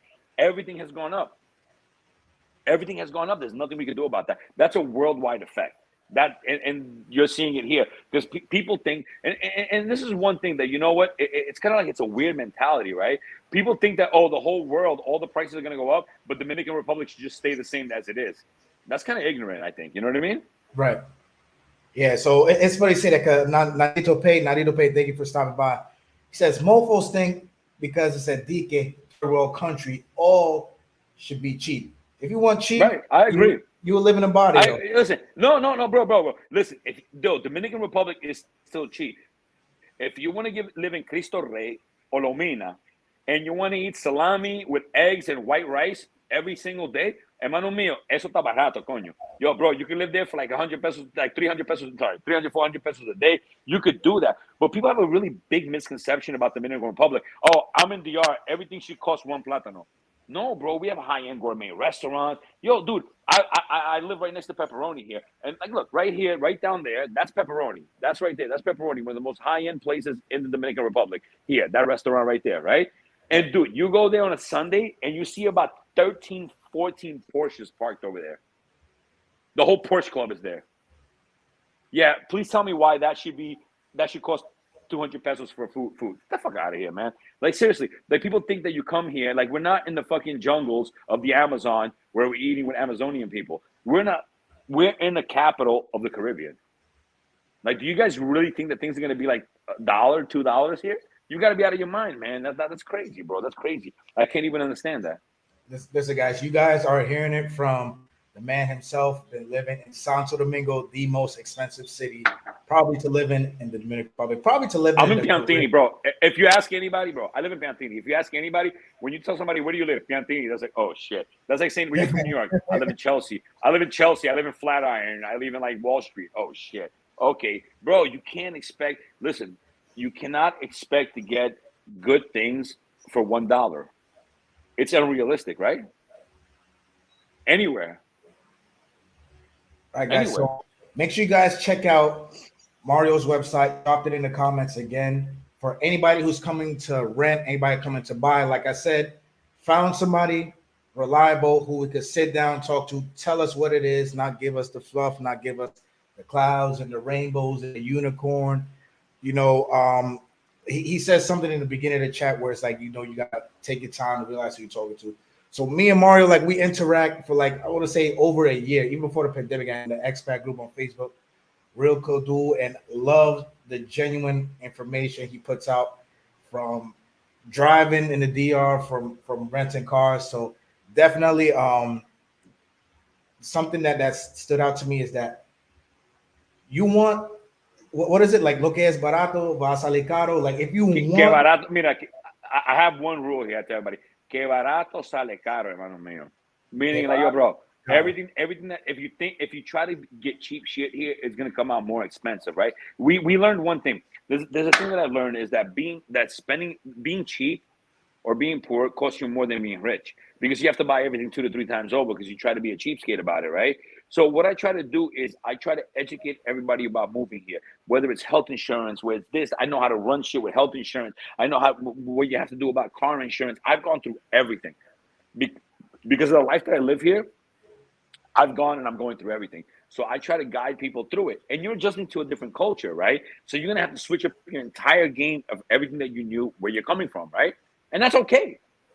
But you got to be prepared for the ups and downs that come with that, right? So like I always say, I don't have rose-colored glasses, but I'm also not negative, right? I'm just a realist.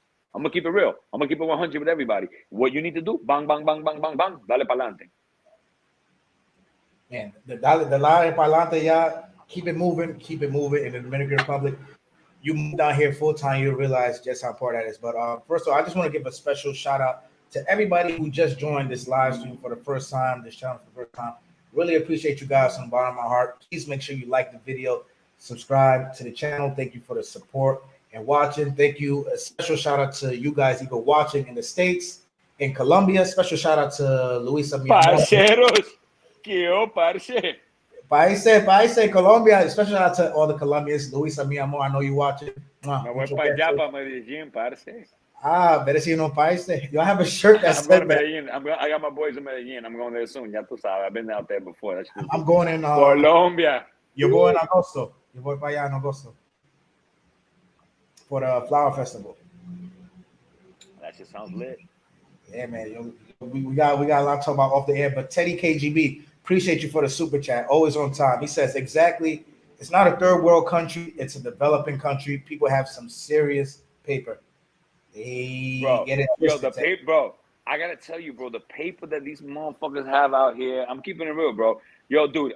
I mean, I'm leveling up. Like, I gotta tell you, like, yo, dude. I came out here and I was like, at first, I was like, yo, I started with a Ford Escape 2011, my first car, right? Then I moved up to the Volvo XC90.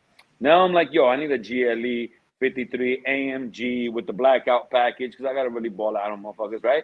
Like, yo, this place this place is pushing me to level up. Like, honestly, and I'll tell you something about business here, right? Just off the subject. I don't know if this was a plan, but if you decide to open up a business in this country, you can make a lot of money. The taxes are going to be crazy, and you're going to cry, and you're going to be an alcoholic like me because you drink every time they make you pay taxes. But besides that, you can outwork 9 out of 10 people here because everybody's just chilling. So if you work like to New York standards, I'm from New York, so if you work to New York standards, you're going to grind, right? And people here force me to level up. The life is so good here, and when you have money here, you live so good that, yo, dude, I wake up every morning, I'm like, yo, level up, level up, level up, level up, level up. Like, I got to be my best every single day, bro, because there's too much at stake. I like that. You definitely. Like, I'm not here to play, bro. I'm not here to play. I'm here to make bank. I'm here to live good, bro. I'm here to make bank and live good, bro. If you're not with me, then you'll stay out of my way. Yo, I appreciate the realness you have of it because I know some people get that they like, come to DR. They would think, why come to the DR to stunt? And then you're here like, why not? Bro. I'm going to be a million in this fucking place. I'm on my way right now, bro. I'm leveling up, bro. I'm here to make it happen. This is like New York in the fucking 1980s, bro. Amen. Bro, this man, but you got to understand how to deal with the tigueraje. If you can't deal with the tigueraje, if you don't have thick skin, if you don't know how to handle people, like even with some of my boys, I was having a chat with one of my boys. He's Dominican, right? He's from New York. We're hard-body dudes, you know what I mean? I only run with hard-body dudes, you know what I mean? And he was like, yo, dude, you're not even Dominican. He was like, yo, I really like respect the way that you move out there. He was like, I've never seen somebody that's not like Dominican, like a white dude. You look like double white. I look like a fucking Russian hitman, you know? He was like, yo, how the fuck you move out there, bro? Because you know what? I realized this was for me. I realized that the opportunities that are here, and there's opportunities, bro. This is the land of milk and honey for me. For some people, the States, for some people, it's other countries. I respect that, bro. But for me, this is the land of milk and honey, and I'm here to make it happen, my brother.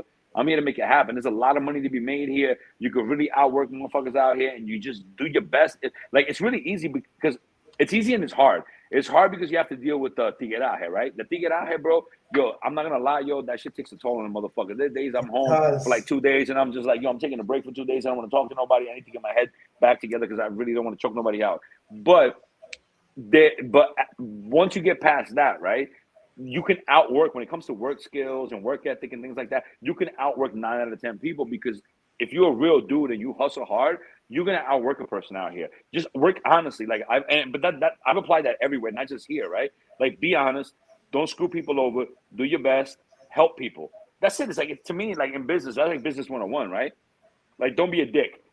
All that can be summed up in one thing: do business and don't be a dick, right? Like if you, you know what I mean? If you do that here, man, like people will appreciate you in time. And even though you'll scream at night sometimes, your bank account will thank you for it later. Definitely. And somebody, Christopher Babs said, keep throwing them gems. Yo, I honestly, yeah, when I hit up Mario and I was like, yo, Mario, we're gonna sit down, we're gonna talk about, you know, real estate. Because you know, I like the direction that you put your company in and I trust your company. I really wasn't expecting this many gems. So it's a lot of things that I'm hearing for the first time that you guys are hearing for the first time from a whole different perspective, from expat on literally the southern part of the island. I'm on the north, and keeping it a buck. Both New Yorkers, both in the Dominican Republic, loved it. I got my issues, whatever. Nowhere in the world. So I'll tell you two things. One, no matter where you go, whether you go to Brazil, whether you go to Colombia, Venezuela, lo que sea, you're gonna have to deal with the same thing, right? The rules change a little bit, but the game is the same. How's the health insurance work? How does the tigaraje work? How does this work? How does that work? You're gonna have to adapt to that no matter what, right? Definitely. Think about it. You're just you know what I no sé cómo se dice, but World War II, right? They had theaters, right? You had the Pacific Theater, you had the North African Theater, you had the Eastern Theater in Russia, you had the European Theater, right? All you do is pick your theater. It's always a war in life, right? Well, life is war, right? The question is, where do you choose to fight your war? Which theater do you choose to fight in? There's no such thing as paradise. There's no such thing as perfect, right? You make perfection. You make your happy place, right? You pick your theater, and each theater has it. Like if you fought in the North African theater, okay, it's hot, but you got a lot of sand. If you fought in the Russian theater, it's cold as fuck, but there's no sand, right? Right. So it's all just a matter of picking where your battles are at, right?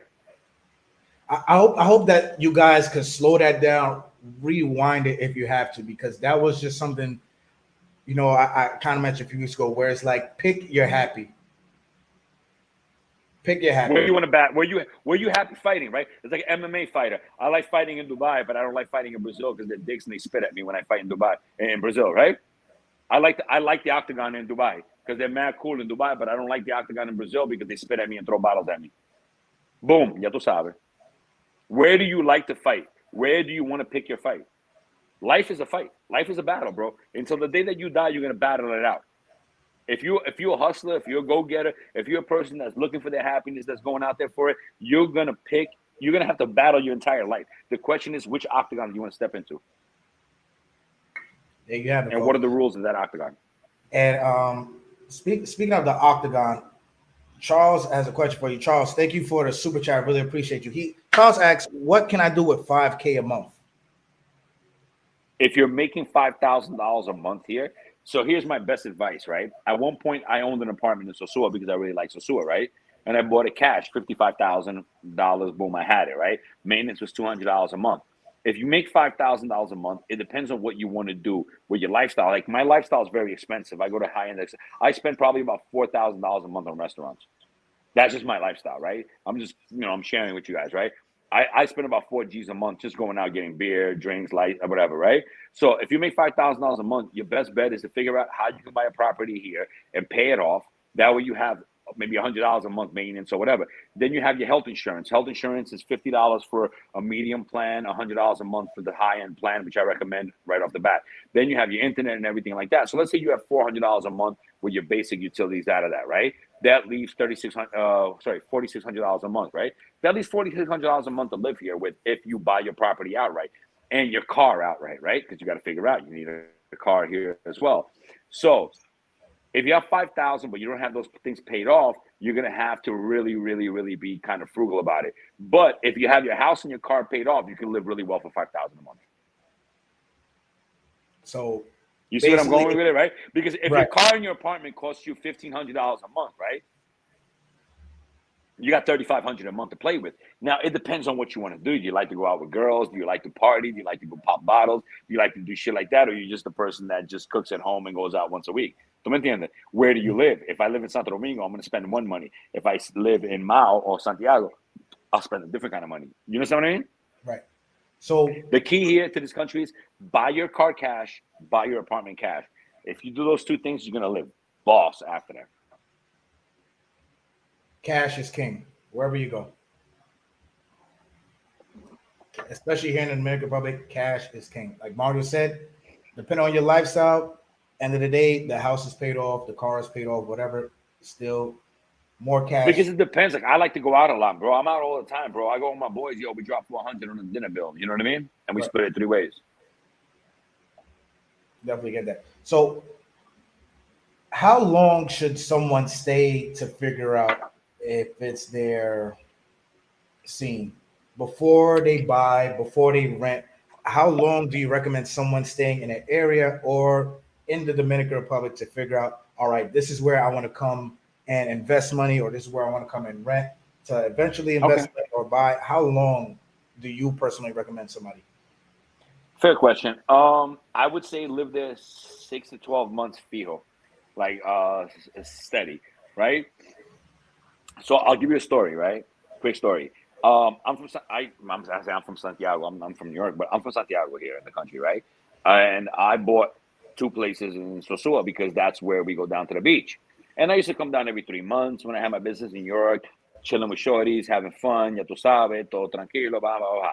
Then I ended up meeting somebody. I got married. I opened up a business there. That shit went to shit, whatever. And then I ended up living there. And I was like, what the hell am I doing here? I was like, this is boring as hell. This is not for me. And I ended up leaving there, right? What I would say is you have to live 6 to 12 months in a place fixed. Like, I'm talking about not leaving. Because coming back and forth doesn't count. Mm-hmm. Because when I was coming back and forth, I was like, oh my God, I got girls, I'm drinking, I'm chilling at the beach. Woo! Chambea, pero no hala. No, when you live there, you got to live there 6 to 12 months and see how it is. You have to see if you like the food shopping. Are the hospitals good enough? You know, a lot of times people like really don't look at things that really matter. And I'm going to do I'm going to write a book eventually. I'm almost close to it, but I need to explore a little bit more. People don't really think about really key factors, right? And let's break down these key factors. Yes, you've got the sun, you got the heat, you got beer, you got girls, and you got the beach, right? Those are like that's like level 1, right? Mm-hmm. What about the food shopping? How does that compare to where you're from? Is that okay for you? Like what you're able to find in the supermarket, does that satisfy you? What about the hospitals? What if you have a heart attack? What if you get into a car accident? Do they have a trauma center? You know, what about the furniture? What about the nightlife? Is that the kind of nightlife that you like? Like me, I love the nightlife in Santo Domingo, Santiago. In Sosua, after one night, I would lose my shit. In Cabarete, I would be bored out of my mind, right? Punta Cana, lo aguanto, tú sabes. But what I'm saying is, like, you've got to really be there 6 to 12 months. It's fixed without leaving to figure out if it's for you. I would say 6 to 12 months. 6 to 12 months, you buy a one-way flight. Yeah, and just...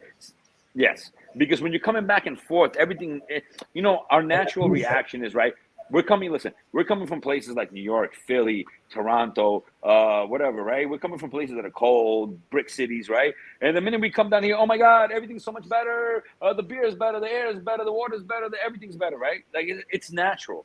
And I understand that that's our natural initial reaction, but we have to get past the initial reaction. Okay, well, what happens if I have a heart attack? Can the hospital down the block take care of it? What happens if I get into a car accident here and I need to be transplanted to a trauma center? Where is it? You know, I'm gonna share something with you that I haven't shared with many people, right? 2 things happened to me while living in Punta Cana, right? And why I'm a big advocate, if you're gonna live by the beach, live in Punta Cana, right? A lot of people say, oh, Mario, you hate the North Coast. No, I like it for what it is, right? 2 things happened to me, and I'm gonna share this with you, and it's really, really important, right? 1, my daughter had a car accident where she almost died, like about 3.5 years ago, right? So I was at the beach in Macau. I was dropping somebody off at Bávaro Tours, right? I get a call from her mother. Oh my gosh, she's in trauma, this and this and that. I get the call at 11:30. At 4:02, I was on a flight. At 10 o'clock at night, I was in my daughter's emergency room. Another time, my mom, cancer, right? I got the call at 7 o'clock at night. The next afternoon, I was in my mom's bedside. People don't think about these things because, you know, when you move away from your family, away from your friends, away from everything, right? Things happen, right? and you need to sometimes get back to your family right away. If you're 2, 3, 4 days, that's what happened in Costa Rica. I went to Costa Rica and I went to Guanacaste. And Guanacaste, if you're there by Tamarindo or whatever, the nearest airport is Tamarindo, which is 1 hour away. No, Liberia, sorry, Liberia, which is 1 hour away. And they only have one flight in and out to New York a week. What happens if your family member calls you and says, hey, they're in the emergency room, you need to come right now? If I was in Puerto Plata, I don't know when I would have got there. You understand what I'm saying? Right. When you're an expat and you move away, you're still tied into your family from somewhere else, regardless of whether you think so or not. And what happens if you get that call? How quick can you get back home? Because an hour seems like 27 hours if you can't get back. Think about that.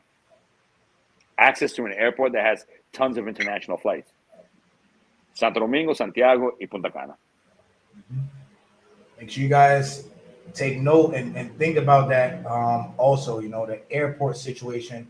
You know, the Dominican Republic being just 3 hours away from the States, maybe an hour and a half if you're flying from Florida or depends, yeah. Whatever. So definitely, like Mario said, spend the time here, rent, take off the vacation goggles and put on the, all right, can I see myself being here 2, 3, 4, 5, 10 years? Can I see myself establishing my life, family here,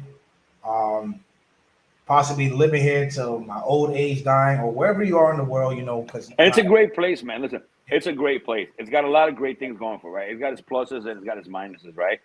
But the pluses outright the minuses, right? You know, those of us that are from the States, we know, you know what I mean? Mm-hmm. At the end of the day, man, but it's not a matter of, like, for me, it was never a matter of, like, should I do it or should I not? The question was always, how do I adjust? Not should I, but how. Not should I, but how. Does that make sense? Yep. How do I adjust?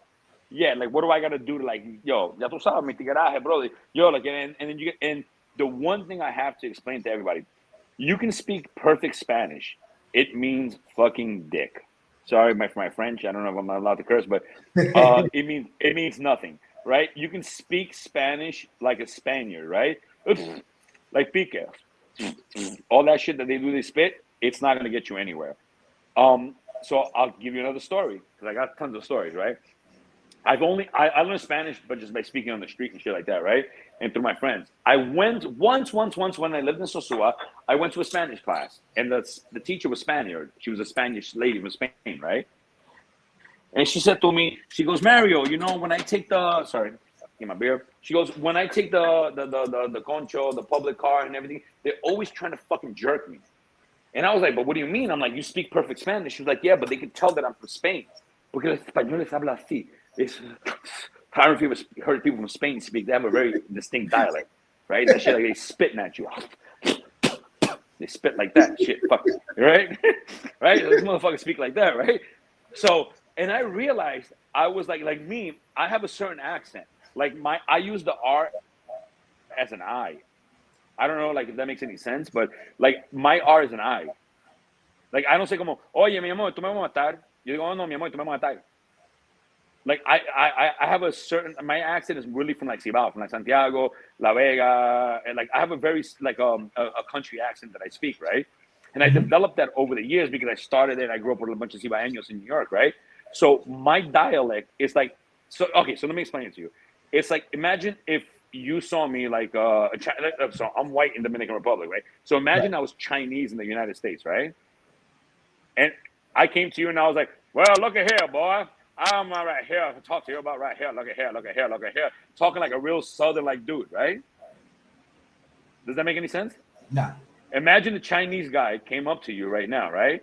Mm-hmm. And was like, well, look at here, bro. We're going to here around this little podcast over here. Oh, look, you know, talking like Wile E. Coyote, some crazy shit, right? Like sounding like a real Texas, like a Tennessee type of dude, right? You bug out, right? You be like, yo, what's this Chinese dude doing talking to me like that, right? Yeah. So my version of Spanish of how I speak to people here sounds like a Southern version of Spanish in the Dominican Republic. Mm-hmm. It's trippy as fuck. It is. Because they don't care that you're speaking the language. Because if anything, you can speak perfect Spanish, bro. They don't care. But the way that I talk, the way that I talk, because I turned the R into an I. The R for me is an I. So anytime you would finish it with an R at the way that you spoke, I speak it with an I. Colmado. It's not a col. No, colmado con una L. Un callo. No, like I could just, anything that has an R, you put an I on it. I don't know if that makes any sense, but it's like I speak like a Texas dialect of Spanish in the Dominican Republic. If that makes any sense. I definitely get what you're saying now. It's like they know, all right, yeah. You're Spanish, we understand the definition, but your Spanish ain't Dominican Spanish. Like mine is super Dominican. Mine is like super hick. I speak like a version of Dominican Spanish that's like super hick. So like people are like, oh shit, but this is like, you're like super white. How the fuck do you speak like us like that? So I trip people out. And because of that, so the number one thing that I get, speaking Spanish to people, and then all of a sudden I get a, oh shit, so you're from here. And my common joke that I get back to people, and I'm like, I'm from Haiti. And I say perejil, because this is an old Trujillo joke that has to do with like, se llama perejil. Perejil is a parsley, right? Perejil. But if you say like a Haitian, it's perejil. So like I run a whole joke off the whole thing like that, and I trip everybody out, and that's an icebreaker right there. Right. I can't explain it to you, but it's hard to explain to somebody who doesn't understand what I'm saying right now. I know the perejil. Yeah, so I run a whole joke off of that. Like, no, mira, hermano, yo soy haitiano, coño, perejil, ¿qué es lo que? And then people are like, oh shit, what? Like, yo, people just trip the fuck out. My business partner in New York, so my business partner lives in Washington Heights, and I lived in the Heights before I left, and tons of Dominicans up there. So my business partner gets a kick out of it because we go to Washington Heights, right? And in Washington Heights, they see me like this white kid, running around, right? Damn, and I start talking, everybody's like, oh, what the people just stop. Like, literally, people freeze in the tracks on the street and look at me like, what the fuck? If that's the equalizer. That's the equalizer of living in any country, not learning their language, but learning their dialect. Important. Learning the language, you can learn textbook Spanish all you want. That's not going to get you nowhere. And if you speak like a Colombian, you can say, parce que hoy estamos aquí, pues, en la República Dominicana, pues, que es. No, that shit's not going to get you anywhere, homie. Dímelo, loco, que lo que estamos aquí activos, ya tú sabes, todo bien aquí con mi cervecita, activo con mi gente. Zoom, ya tú sabes. It's like using stuff like guagua and concho over here, and then you go somewhere else. It's like, and like I use a lot. Again, my thing is I use the R as an I. To me, the R is an I. So anytime you finish a word in R, I finish it in I. Matai, no es matar, matai. Yeah, that'll definitely stick out. Yeah, so it's a real country accent. It's like a hillbilly accent that I use. That's the best way that I can say it. I use a very hillbilly accent speaking Spanish. But it trips people out because I'm not supposed to know that. Like the way that I look and the way that I talk is like a Chinese guy talking like somebody from Rwanda, or like an African guy talking Chinese. It's the same equivalent. That just people look at it like, oh, what do you mean? Why do you talk like that? Man, like people trip out, bro. It trips me out to hear the Chinese people here speak like Dominicans. Yeah, that shit always trips me out. It's that one thing I can't get used to. Well, going back to something you said before, when people are coming down to rent in the big cities like Santo Domingo and Santiago, how important is a guarantor, and does your company help out with that? Does your company help people like find guarantors if they want to say rent a place? Okay, no, you can't help anybody out with that. So what happens is this: if it's a lower class to middle class area, you usually could just get the apartment on your own. When you're dealing with high class areas, maybe like Trinitaria and Santiago, like I live in Piantini, right? Piantini, Bellavista, Naco, Casicascos, Esperilla, you can't get an apartment without a guarantor. So you either got to pay 6 months to a year up front or find a Dominican that you know. So now people say, oh, nobody's willing to do it for me. Yo, give them like fucking $300. If somebody you know that has good credit, give them $300 to sign on with you. But otherwise, no, there's no way around it. I'm not going to sugarcoat the shit.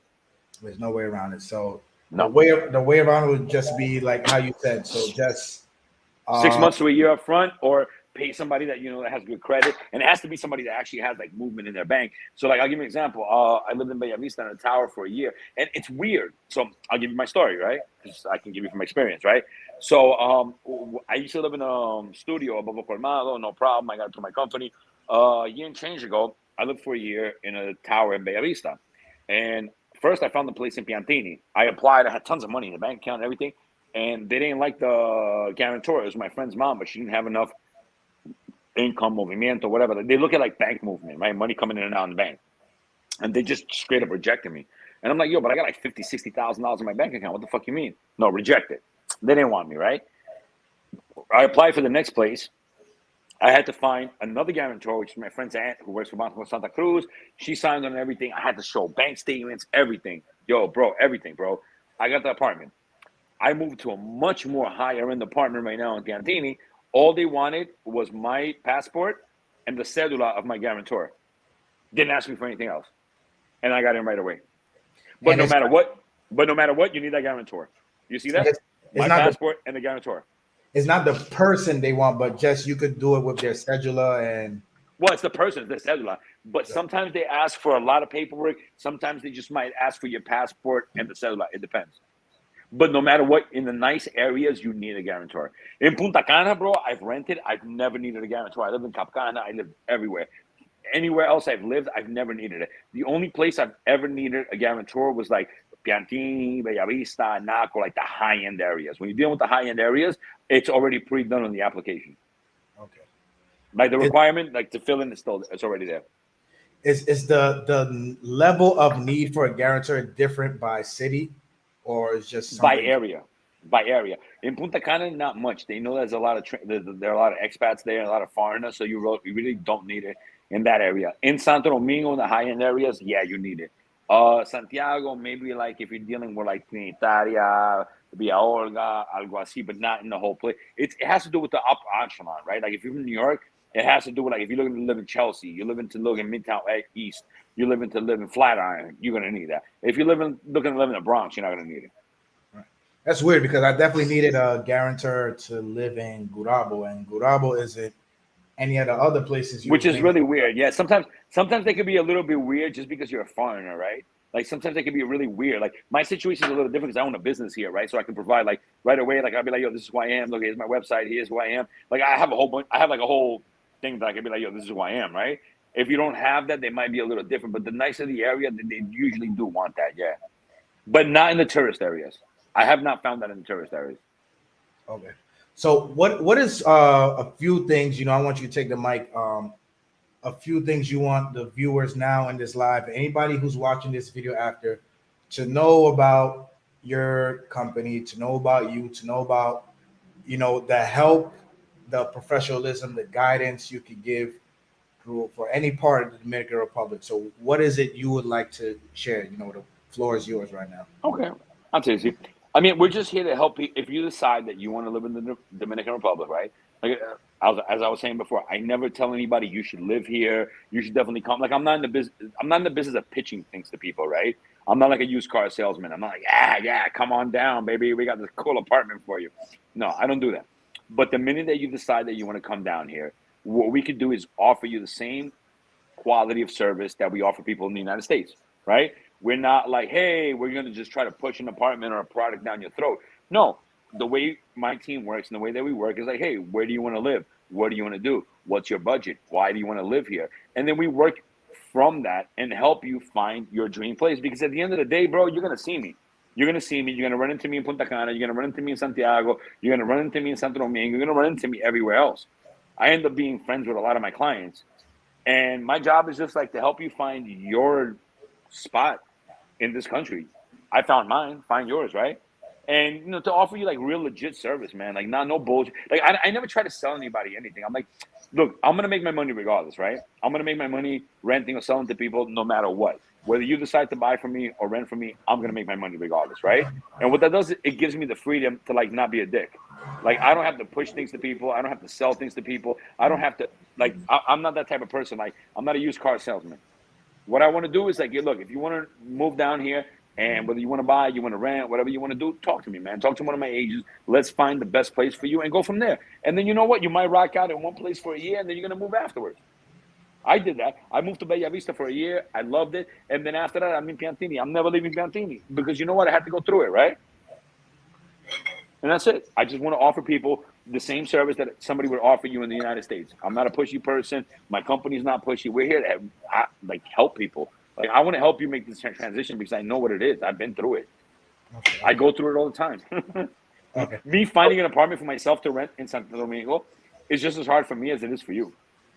Yeah, I own the company. Nobody gives a shit, right? I got to go through the same thing you got to go through.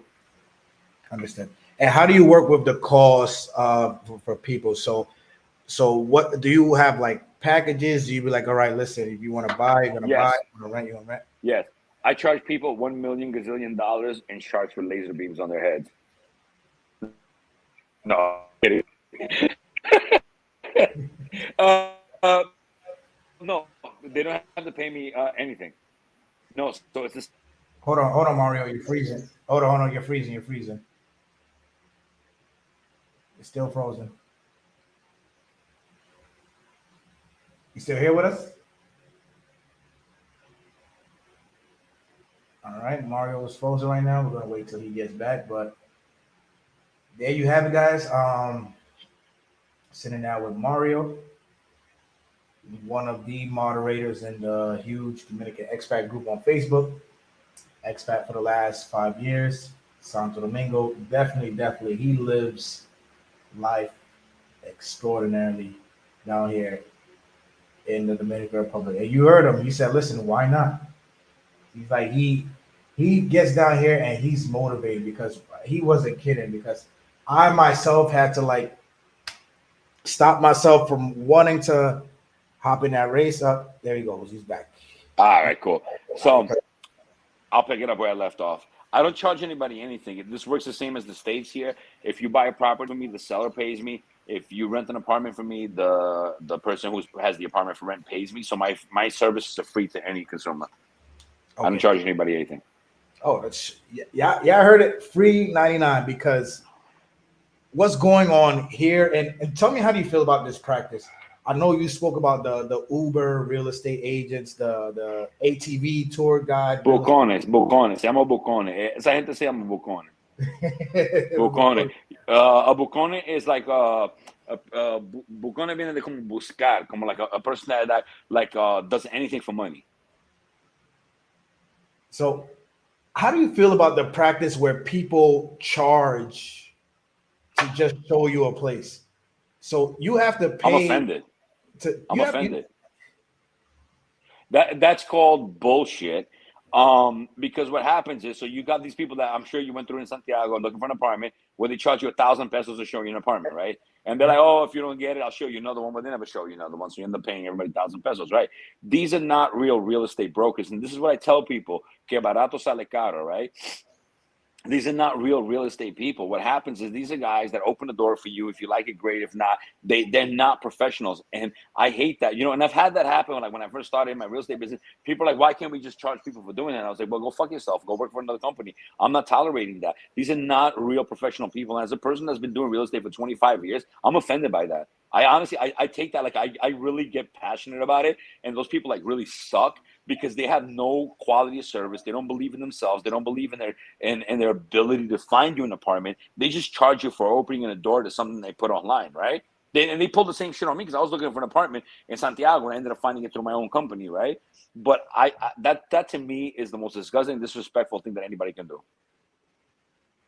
I'm disgusted by it. And for those of you who are not aware of the practice, be careful, because you can find an agent online, whether it be Mercado Libre or Facebook or, the Uber driver, the delivery boy, and they will charge you to see an apartment, right? But just so you understand, listen, that's very common in Santiago. You know why? Every market here is different, right? So Santiago is still in like 1997. Santo Domingo is still in 2020. Punta Cana is in 2022. Every city here is different, right? So you understand, Santiago is still kind of like como retrasado, como se dice aquí en español, se dice retrasado. Like it's still like ya tú sabes, it's all the way back, right? So they're still doing that bullshit. Eso se llama bucones, like hace todo. Yo digo hace todo, like a person that does everything. You know what I mean? Él hace de todo. Like these are not real estate agents, though. Just so you understand, the person who charges you to show you an apartment 1,000 pesos, it's not a real estate agent. They're a bucon. They're not seto. They're just like hustlers. They're hustlers. They're basically petty hustlers. Yeah, let me put it that way. They're petty hustlers. That's what it is. They're petty hustlers. That's the best way that I can put it. It's the tigueraje we was talking about because right. That's the tigueraje. Like, oh, yeah, man, I had that happen to me when I was looking for a place. Yo, ya, te voy a cobrar 1,000 pesos. ¿Qué parece? ¿Cómo que parece? Tú me vas a cobrar 1,000 pesos para un apartamento, coño. Ese no me gusta. ¿Qué lo que? Exactly. What happens if you don't like the apartment and you pay it? Right. They tell you they're going to show you other places, but they're not. Because they already made 1,000 pesos, so there's no incentive for them to show you another place. So you're basically, it's a one-shot deal. If you pay them 1,000, you like it, cool. If not, you fucked. You got to pay another 1,000, because what's their incentive to show you another place? None. ¿Tú me entiendes? Yeah. So it's brother. My journey mom asks, what about the 3-month deposit and they keep 1 month and only give back 2? The usual is 2 months and 1 month security. That's the usual here. If they're asking for 3, you could try to negotiate it. But I mean, you know, we're in a place where rules and laws are very gray, right? So if you like the place and you can negotiate it, great. I always like, I mean, it's a different situation because of what I do, I always have lawyers, right? So I don't even take a shit without a lawyer looking at my fucking paperwork. That's just me, right? But not everybody has that ability. I understand that. The real thing to do is 2 months security and 1 month's rent. That's the real. If they want 3 months, that's more excessive. That's excessive. 3-month deposit. 3 months total, yes. 1 month's rent, 2 months security. That's normal here, right? Even though they said a law that you can't, whatever. Like that doesn't mean shit here. 2 months security, 1 month's rent is cool. 3 months security, 1 month's rent. If it's 4 months total, that's fucked up. Yeah, that's a bit. That sounds like abuse. Yeah, that is. But 2 months security, I mean, I've paid that always. 2 months security, first month's rent, I've always paid that here. Like, I don't know what it is not to pay that. Okay. How do you feel about listings being priced more in dollars than just the peso amount? Is that much of a difference? No, so I'll explain to you how that works, right? It's really simple. If you're in a high-end area, it's going to be priced in dollars. If it's going to be a Dominican area, it's going to be priced in pesos. So if, like, I'll break it down to you, Santo Domingo, right? And also tourist areas. But Santo Domingo, if you're looking at a property in Bellavista, Naco, Piantini, Casicascos, Miradores Norte, Esperilla, it's going to be in dollars, right? Because even though the Dominicans here, everybody makes dollars. They have international businesses. People here make dollars, right? If you're dealing with Santo Domingo Este, Norte, Oeste, because they're more Dominican, lower class, it's going to be in pesos. That has nothing to do with expats, just so you guys know. People think that, oh, just because it's gringos, because like you go to Bávaro, Punta Cana, everything's in dollars. If you go to Sosúa, Cabarete, everything's in dollars, right? But if you try to buy in Puerto Plata, in certain places, if it's not like Playa Dorado, you're going to find it in pesos. Same thing with Santo Domingo. If you want to buy in Almarosa, it's going to be in pesos. In Santo Domingo Este, La Ceja de Venezuela. But if you're going to buy in Piantini, it's going to be in dollars. Whether you're Dominican, Chinese, doesn't matter what the fuck you are, you're going to pay in dollars. It has to do with area and the demographic of the people buying there and their income bracket. So again, Casi Casgos, right? So just so you guys know, Casi Casgos is in Avenida Anacaona, in front of Parque Mirador, in front of the park, right? That's one of the most exclusive areas in the entire country because they don't allow Airbnb in a lot of their apartments. Rich people don't want people coming up there with their hookers to the pool on Saturday night, right? Because they have the kids up there, right? So in Anacaona, you spend $800,000, $900,000 on an apartment. Just so you guys understand, these Dominican families are spending $800,000-900,000 US, and they've got a $200,000 Mercedes in the parking lot. Wait, $800,000-900,000 on an apartment? Of course, that's normal. That's normal here. Wow. Yeah, welcome to the Dominican Republic. Yeah, poor people, right? Poor people. They're in dollars. They're in dollars. No, everything's in dollars. When you buy a Mercedes GLE 53, 63, lo que sea, 450, dollars. Start at dollars. 140. Cars, not just property. Cars. If you're gonna buy a fucking Hyundai K5, a Hyundai K5, right? It's gonna be in pesos. Yep. If you're gonna look at a Mercedes or an Audi Q8, it's gonna be in dollars. You see what I'm saying? Mm-hmm. High class, dollars. Low class, pesos. Has nothing to do whether you're a gringo, has nothing to do where you're from. It has to do with the class that the product is in. Whether it's property, car, whatever. Boom. There you go. 800, 900K on an apartment. That's That's nothing, brother. That's my first nothing. time here. Yo, bro, I got a client right now on Anacaona looking for a 1 or 2 bedroom apartment. 1 million is his price point, bro. That's nothing. People don't understand the money that's in this country, brother. $1 million ain't shit. Bro, my apartment, I'm in a 1 bedroom apartment right here. My apartment's $220,000. 1 bedroom apartment. And I'm not even high end. I just have a pool on my roof and a movie theater. And it's gonna keep going up, in your opinion. Because you're in a prime area. It's like being in New York. If you're in Chelsea, if you're in Flatiron, if you're in Hell's Kitchen, if you're in Wall Street, if you're in Midtown East, if you're in Midtown West, if you're in the Upper West Side, that shit ain't going down, brother. ¿Tú me entiendes? Mm-hmm. Like, as people have to understand, bro. There's certain areas in this country that just they're not going down. People need to stop thinking of the Dominican Republic. And, you know, they see these things and like these poor people. Yeah, that's like me showing you the fucking South Bronx and saying, well, not even the South Bronx is actually really expensive right now. That's like me showing you East New York in New York City, right? And showing you the crackheads and all that shit, the projects and pink houses or whatever, and being like, this is New York. Nah, bro, come to Manhattan. Let me show you something else. Come over here. Let me show you something else, bro. There's mad money out here, bro. There's mad money out here, bro. It takes mad money to live in the city. I'm glad you got to address that because I know going back, there's definitely a few people. Bro, my homegirl has a business here. She's Dominican, right? Just food for thought, right? My homegirl has a $160,000 AMG. She owns an apartment that's like $400,000, and her husband just bought another apartment for $850,000. Her rent for her business is $7,000 a month, US, for her storefront. Not including her staff and everything else. She's got $11,000, $12,000 a month in bills running her business out here. Dime tú. This is what we're talking about, bro. There's mad money out here, man. People need to understand that there's a lot of money out here, man. There are people making really big money out here. Like, yeah, you can focus on the poor, you can focus on the rich, or you can focus on the people in the between. You can focus on whatever you want to focus on here. That's up to you. But people need to understand this, dude. This is massive money here, man. Dude, I got a Volvo XC90. The same, you know, a new body, right? Mm-hmm. I'm poor. I'm broke. I'm broke here, bro. Just saying you're poor. Let people know how much that Volvo cost you down here. If you bought it brand new right now here, it's $109,000. $109,000, not pesos. Yeah. No, not in pesos. No. we go back to what we talked about, right? Luxury goods and apartments are in dollars.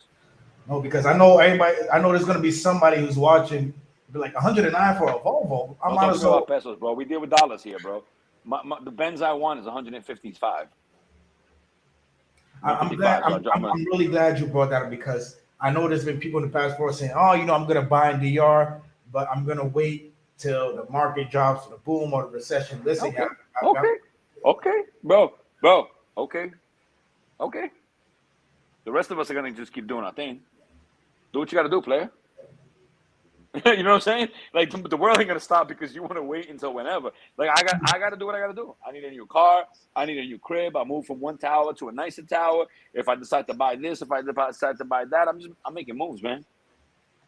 I'm making moves out here. This is Dominicans make moves, man. Dominicans that make money, man, they make moves. They're move makers. Don't get it twisted. People make moves out here. That's a great gem. That's one of the greatest gems you dropped tonight on this live. You know, I'm trying to show people the other side. There's another side to this right now, right? People come over here and they're like, oh, look at the poor people. Well, they're poor people in the Bronx, bro. They're poor people in Brooklyn. They're poor people in Manhattan, where I'm from, right? They're people just as fucked up where I'm from as they are here, right? Mm-hmm. But don't get it twisted, bro. This is not a poor country. I always said it, and I always say it to my dying day. This is not a poor country, bro. Dude, I'm poor here. I'm poor. $100,000 a year income in this country is nothing. I'm poor. Motherfuckers got money out in here, man. There's money. There's dude. There's Porsche clubs. There's Ferrari clubs out here. people make, I know it's only maybe like 10, 20% or whatever, but then you have the other 30% on top of that. That's the upper middle class. You know what I'm saying? There's like different classes of people here, but there's a lot of money in this place, man. And if you live like if you live in the like 6, 7 cities here, or whatever, like I don't know how to explain it, man, but there's a lot to this that a lot of foreigners don't understand what this really is. Because I live mostly in the Dominican like part of like DR, right? Like I said, besides my business, working with expats, helping them find foreigners, helping them find their property, I don't really associate much with that. I live like mostly like 90% with Dominicans. And everybody here is just doing their thing, man. People out here grinding, they're hustling, they're making money, they got businesses, they got stuff going on. Like I told you about my homegirl, you know what I mean? Like she's one of the top designers in Santo Domingo. Like I deal with people that are really big people out here, man. They're doing their thing big. Yeah, I'm going to bring this comment up. My journey mom says, he said, people think Sosua is all of DR. Don't. I'd break my bottle over my head if I didn't hurt so much. Look, Sosua, I live there, right? If you want a 2,000 peso hooker a night, that's your spot. The 2 beaches are really nice. And if you're 80 years old and you're retired and you're Canadian with your wife, it's great. Besides that, bro, if I had to live there, I would slit my throat. I'm serious. I'd be suicidal. I lived there. I sold my apartments there. It's not, how can I put it? For certain people, and I sell property there. Don't get me wrong. I sell property there. And for certain people, yo, that shit is heaven. But it depends on what you like. I'm giving you, like right now, I've been telling you what I like here, right? I'm rolling out here, dudes with AMGs. You know what I'm saying? We're in fancy restaurants. We're balling, popping bottles or whatever. You know what I'm saying? Drinking Glenlivet 18s. You know what I'm saying? Like, I roll with a different crowd. So for me, that world is like going back into the 1800s. You feel me? But I do understand it's for somebody else. I do understand, and I respect it. If it's for somebody else, I respect that. I respect that. It's not the fact that it's for somebody else. You know, I tell people what you eat don't make me shit, but it's the fact that they take Sosua and then they just put this whole Sosua flag on the Dominican Republic. Bro, if you've seen me fight in the expat groups, bro, I got nothing against nobody, bro. But like, you'll be like, oh, come to Punta Cana. It's horrible. Come to Sosua. Punta Cana's not real, bro. Not everybody wants to be on Pedro Quixante with a $2,000 hooker, bro. Some people want a fancy restaurant. Some people want a nice nightclub. Some people want to actually have good shopping. Some people want boar's head, cheese, and meat. Maybe I'm some people. You know what I'm saying? Like, yo, be easy, bro. Like, no, yeah, it's a thing, bro. It's a thing. There's so much more to the Dominican Republic than that, bro. And that's one of the things, like, I have a thing now, like in the expat group, I've started sharing a lot more of my life in Santo Domingo, Santiago, to show people that there's so much more. Yeah, the beach areas are cool and everything like that, but I'm showing people the real DR. Me hanging out with my Dominican friends, doing regular shit out here, living the same way a dude would live in New York City. Right. Like real life. Like real life. Not 5 guys listening to some guy on karaoke singing Earth, Wind, not even Earth, Wind, and Fire. I don't know what the fuck they sing. You know, Jody's got to run away. I don't know. Like, they're like, hey, it's karaoke. Way, Sosua. No, I don't know, bro. Like, I don't fuck with that. You know what I mean? Like, I'm showing people what it's like real DR, bro. I really want to show people what real DR is like. Like the real shit. Cause I drive 2,000 miles a month, bro. I'm on the highways 2,000 miles a month, bro. I between 3 cities and sometimes more. That's what And do you feel living in Santo Domingo makes it the easiest access point for you on the island to get to these cities? Yeah, because I'm in the center, so I can go right to the left, boom. An hour and 45 minutes from the Peaje, I'm in Punta Cana. An hour and 30 minutes to the right, I'm in Santiago. Me puedo ir para Jarabacoa, Constanza, lo que sea, ya tú sabes. Bro, Santo Domingo is there, it's el final, bro. So, you see that? El final, it's el final. So the L and the R are also an I, so el final. So like I don't say el final, I say el final. That goes back to the same. El final. So that's some real country shit right there, right? So that's how it is. Like it naturally rolled off. Like el final, bro. But like no gringo. You will never run into a gringo. Just so you know, you'll never run into another gringo that will say el final. You'll never. If you do, I'll give you $100. You'll never run into another gringo that will say what I just said right now. And that rolled off my tongue. Because I'm not thinking about it. That's how I talk, right? So like, oh, el final, bro. Santiago, el final, bro. Like, you'll never. So the L and the R are also an I. Like, it's hard to explain. I know. It's hard to explain the linguistics of it. But, like, so the fact that I say that you'll never read. And that's how you know that when I get pulled over by cops or whatever the fuck is, when I start talking to people, people are like, yo, but you're from here. I'm like, exactly, bro. Yeah, ya tú sabes, suave, bro. Listen, whatever you guys do not try to pick up Mario's hick Dominican Spanish because that's some next level shit. But that comes from because I grew up with Dominicans in New York, right? So like when I came here, it wasn't like a thing that I had to be like, oh wow, look, here's a resort. We're drinking Presidente, Margarita, bachata.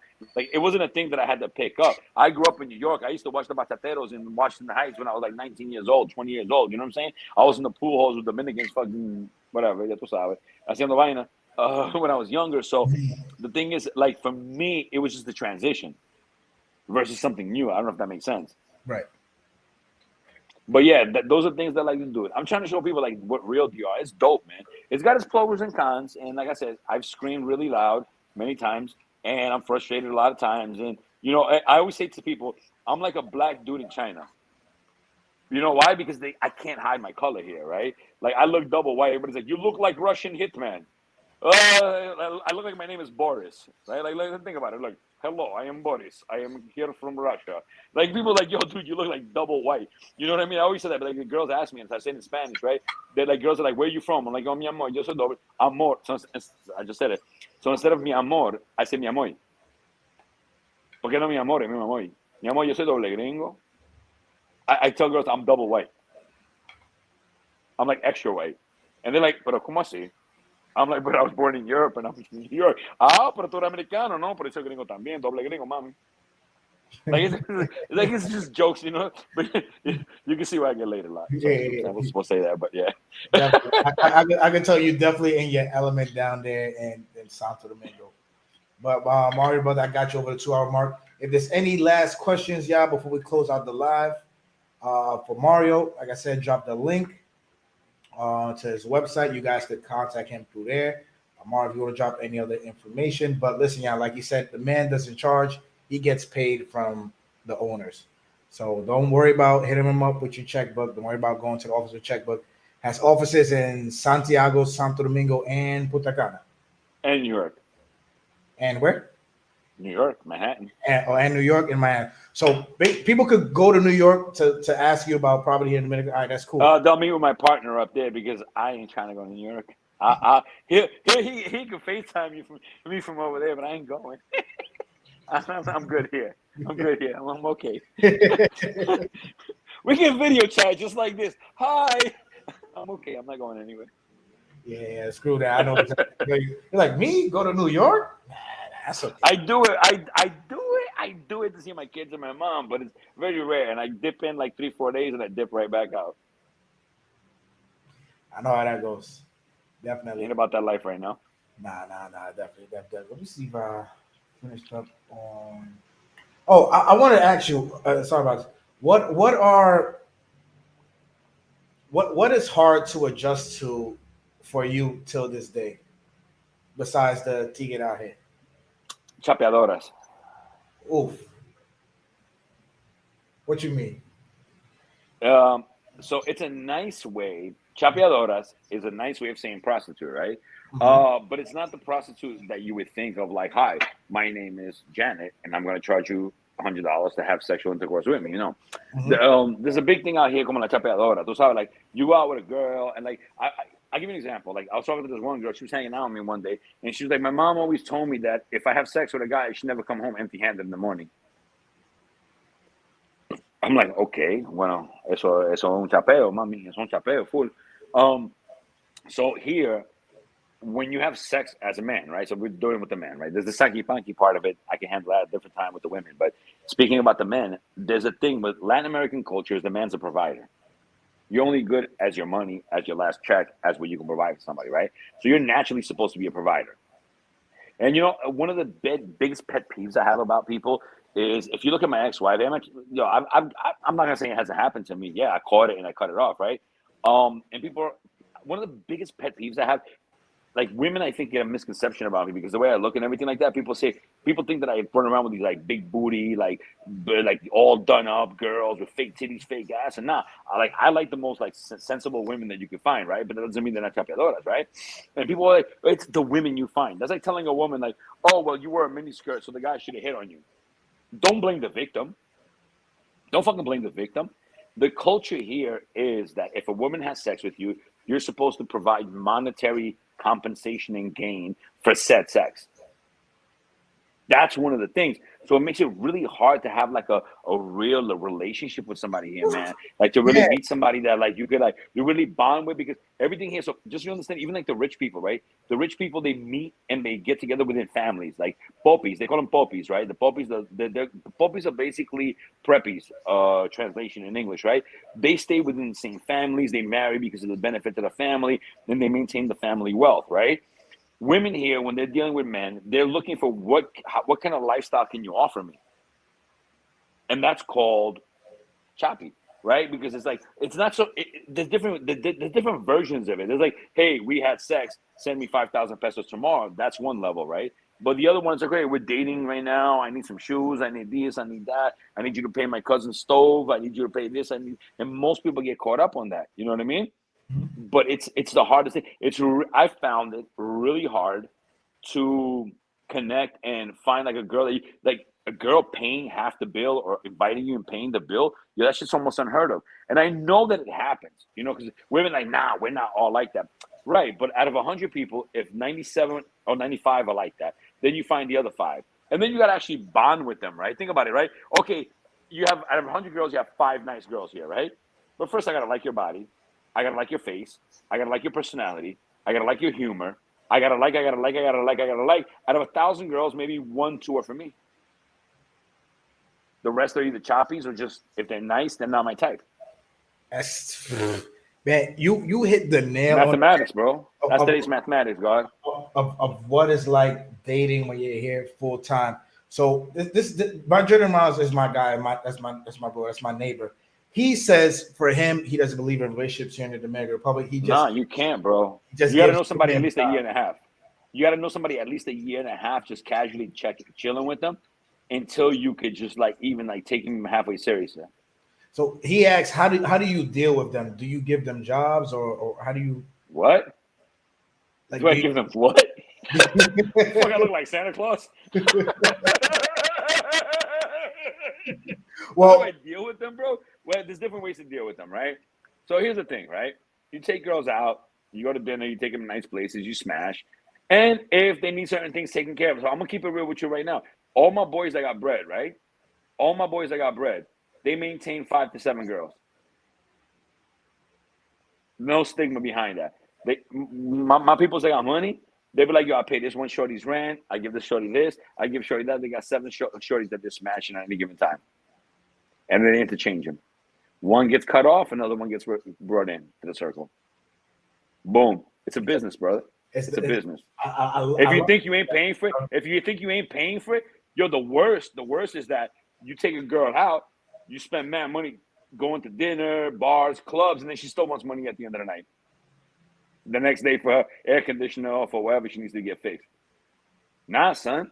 Yo, you maintain 2, 3, 4, whatever your wallet can hold, right? If you can only maintain 1, you maintain 1. If you can maintain 5, you maintain 5 shorties, brother. You tricking. Don't call it tricking. Don't hate the player, hate the game. So that's how it is here, bro. That's how it is here. So the game is like, don't get on that plane with the one-way flight, like your backpack. Bro, you ain't in love with nobody, bro. You ain't in love with nobody, bro. Right here, you got 5, 6, 7 shorties. You maintain it. You take care of her light bill. You take care of her other bill. You take care of her other thing, and you smashing them all. Right. He states that's giving him a job because the way he breaks it down. A job is a job. They work with my company. Hell no. No. Nobody working with me. Well, job is like, listen, if I'm gonna give this chick X amount because she takes my body, like he's like, that's how it works here. I'm gonna make sure like I'm getting what I want besides sex from you, bro. I got one of my homeboys, bro, and he got a shorty out here. He be all over the place. He be in Colombia. He dude that works with anything, government stuff, whatever, right? And he got a shorty here, bro, and he got a shorty, and shorty sent him a picture the other day. Here are the pieces that are fucked up in my air conditioning for my car. What do you think he did? Send the money, fix it. And when he comes out here, what thing's gonna happen? She's gonna be good. Yeah, thank you for the AC parts. Let me, bro. It's a business. It's a business. Treat it like a business, man. Treat it like a business, my guy. Treat it like a business. That's it. As long as you understand that, it's the dudes that get caught up. They'll be like, she loves me, but I'm paying for everything. You getting herb, son. Yo, I seen some, man. I ain't gonna say nothing, man. There's some shorty right now, bro, on Instagram or whatever. She putting up anniversary pictures on a bed. She out there, and I ain't gonna say where with her husband. I smashed that like 2 months ago, homie. No. Stop it. Stop it. Stop it. You're getting played. Stop it. Stop it, homie. Stop it. Stop it. Stop it. Stop it. Stop it. Treat it like a business. Stop it or stop it. I just seen something similar where it's just you gotta Stop it. Just treat it like a business. Yo, you're handling business. She's handling business. It's a business. It's a business. You're passing. You're chilling with her. You're having fun. You're doing your thing, brother. But that's how it is out here. Everything's a business. Dominican Republic, as a man, if you only good as what you can handle financially, that's your worth. I'm gonna keep it 100. Anybody who doubts that, yeah, I'm not really interested in your life. Say that one more time, please, for the people watching. You're only as good as you financially are able to maintain X situation. You're good. You're as long as your money. Yeah, he's not talking about. That's fact. He's not talking about anything. Buying apartments, buying cars. He's talking about women. His experience, right? Mario's been here 5 years. I've been out here for a very long time, bro. I've been out here for a very long time. I know. I mean, I don't sugarcoat shit. Like I said, I'm not a person to sugarcoat shit, right? But at the end of the day, you're as good as your money is. If you ain't got no bank here, bro, well, you know, and there's different levels of it. There's girls that are good with 2,000 pesos. There's girls that need 20,000 pesos. It all depends on what level you're on, right? There's levels to the shit, right? So I think the problem for most men is that the attachment, not the attachment to the money, but the attachment like, damn, I really have to pay to get this. Why can't I just help? And then maybe she'll be genuine with me. Nah, bro. I had something happen to me. When I was going through my divorce, right? I had a homegirl on that, right? And she said to me, she goes, yo, you gringos. She goes, you guys love differently. And I was like, what you mean by that? She said to me, she goes, Mario, you goes, me, I could be broken up with my man, heartbroken, whatever. I drink a bottle of rum, and tomorrow I'm smashing the next dude in the hotel. You all caught up over that shit for a year like a sucker. This is a Dominican woman. Moment of clarity, my dude. Boom. I said, ya estoy equivocado, brother. Yo necesito aprender cómo manejar mi vaina ahora, tú sabes. Sorry, I'm not speaking English. So like I was like, I gotta learn how to manage my shit. We getting free Spanish lessons tonight for you guys anyway. So go. Bro, she told me how to manage my shit, bro. And there was another thing that I'll share, personal share with you, right? When I went my first court case to see my ex-wife when I was getting divorced, right? And I'm not gonna lie, I was like super in love with my ex-wife, whatever the case is. Yeah, I was super in love with my ex-wife and everything like that, right? So I go to court and I see her and I'm trying to resolve shit. My dude, I was like red in the face. I had like tears coming down my eyes. Like I just really wasn't with the court shit. You know what I mean? It's a traumatizing thing, especially if you haven't been to court anyway, bro. That shit es un disparate, bro. Like, that shit was like, yo, go get a fool. So I want to resolve it, right? And I had like tears coming down my eyes. I was like red and everything like that. And I'm like fucking white, so I turned red mad quick. And the lawyer, her lawyer, is talking to my lawyer right in front of me, bro. And it was the first time I ever, one of the few times in my life that I really had to check myself because I wanted to knock homie out really badly. But I was like, I'm gonna go to the Dominican jail if I break his nose, so that's not gonna work out. So let me just chill out. And he said, yo, he laughed in my face, my dude. And he said, look at this fucking gringo sitting here crying, bro. We're Dominican. We don't act like little bitches like that. Yeah. I'm just like, damn, son. But it's shit like that. And when my homegirl said, right, that changes you. We talk about adapting, right? Tomorrow, you in the cabana. This lawyer is laughing in my face and my pain. Like you're a herb-ass fucking gringo for having feelings. Ajustate, coño. Ajustate. I had to adjust myself, right? After that, I was like, no, what I'm doing is wrong. I need to fix my shit. I can't keep going like this because you can't. If the rules of the land are X on this side, you can't do Y, right? You can only do Y where the rules are Y. If the rules are X, you got to do X, no? So, I got a mad experience in this country, bro. And that's why it's not just real estate, it's everything. I can tell people how to run shit here. I've been through it, bro. I've been through everything. I've been through court cases. I've been through going to fucking divorces. I've been through everything, bro. Is there some, the amount of people who just like, yo, they want like the real. They don't want like the beach every day. They don't want the presidency, the smiles. They want like, yo, what the fuck can you go through mentally, emotionally as a man, as an expat here? When you come through with that Disney Channel mindset, like, I'm gonna find someone who loves me, I love them, Nah, happily bro. ever after. Nah, bro. You're gonna get herb, son. You're gonna Is get that herb. You're gonna get herb. You're I gonna get don't I, herb. I don't I don't want to feel like I'm hogging your time. Is that so you cover tonight or you want to cover that in another live? No, whatever. I'm bro. I'm gonna shoot the shit with you having a beer. I'm chilling, my dude. I'm Shit. good. So you know. You get hurt, bro. If you think like that, bro, you got to come here and you got to. It's cool meeting somebody, get to know them a year and a half, hold your space, see them once a week, smash other chicks. Yo, just explore all your options before you settle down with anybody. Take your time, get to know somebody, see what they're about, give them the opportunity to fuck you over. Give them 10 opportunities to fuck you over. Give me an example. Well, give an example for that, please. A shorty I once hung out with, I took her to a concert, I took her to all this shit, right? And my dude was with me with his girl, right? He goes back to New York. Shorty hits him up on Instagram because he's on my Instagram, right? And was like, yo, when you coming back?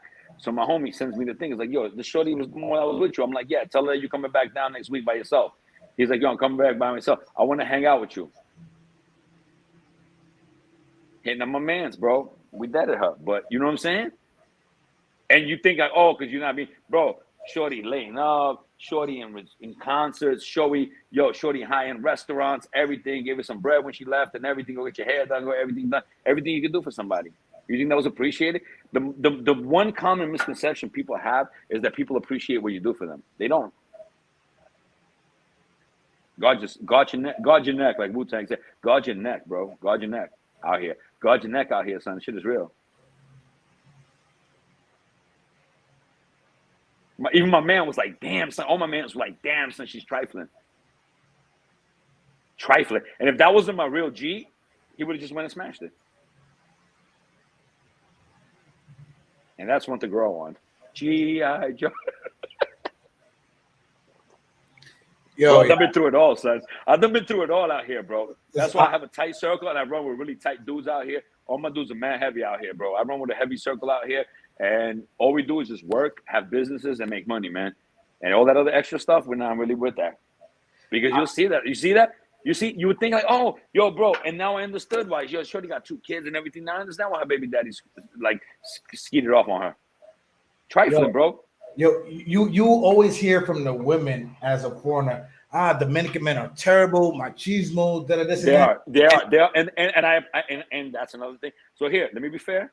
Sorry, I don't mean to cut you off. I'm gonna be fair. The dudes out here are horrible. Mm-hmm. We're just as bad. The men here are just as bad as the women. I'm gonna keep it 100. I'm not gonna sugarcoat it. Men are horrible. So if you have women listening in tonight, yes, the men here are horrible. The Sanky Panky dudes, yo, listen. If you're from Canada, from New York City, if you're from Europe, and you're smashing as a woman a young guy that you would not get back in your home country, and you're paying for. If you're a woman in the Dominican Republic, heads up. If you're a woman in the Dominican Republic and you're paying for beer, you're paying for alcohol, you're paying for anything, you are being taken for a ride. Dominican women don't pay. Law 101.14 of the Dominican government. I'm joking, but not really. If you are a woman here and you're paying for anything for your man, you are being sanky panky. You can say no, but tell it to the judge. You're being taken advantage of. Dominican women don't pay. They show up and like paga todo. The only thing they have is the cuchi frito aquí. I'm just keeping it real. It's culture. It's different if you're dating. If you're dating seriously and he pays half, you pay half, and you're living together and you pay half the rent, he pays half the rent, that's different. But I'm saying if you're a girl, a woman, a foreign woman, an expat woman, and you're buying beers, you're buying bottles, you're buying cars, you're buying property, you're paying. You are being taken advantage of and you're being sanky panky 100%. You could justify it however you want. I don't give a shit. It ain't my life. Mario, you're being screwed over. And he's probably and the minute you get on a plane back to Canada, to the United States, he's in the bar with that little 18-year-old hoochie. Pa que tú lo sepa. Mario, Eso por ley, coño. Mario, what I'm gonna do is I'm gonna create a whole different new live because since this live was about real estate, I don't want it to get too far. People coming. Yeah, we got into like So, VR 100%. I'm gonna end this broadcast. I'm gonna send you the new StreamYard link, and then everybody watching right now, I title it different, so definitely I know more people will definitely hop in to watch it. Now that we're not Dale, talking, pa'lante. but I'm sending you the link right now. So all you guys go and jump in this new live that I'm about to start off. But this has been Mario Fama talking to you about real estate. Listen, guys, make sure you guys go check out his company. Check out the website. Real estate is life, and life is everything, right? Yes, sir. Real estate is life and life. I think definitely some gems dropped about living in the Dominican Republic. But we're gonna see you guys in the next live. About to end this one. You already know, got to end this with a little bit of flavor, with some heat. Man, he brought the heat. Definitely brought the heat. I didn't. See you guys in a few minutes.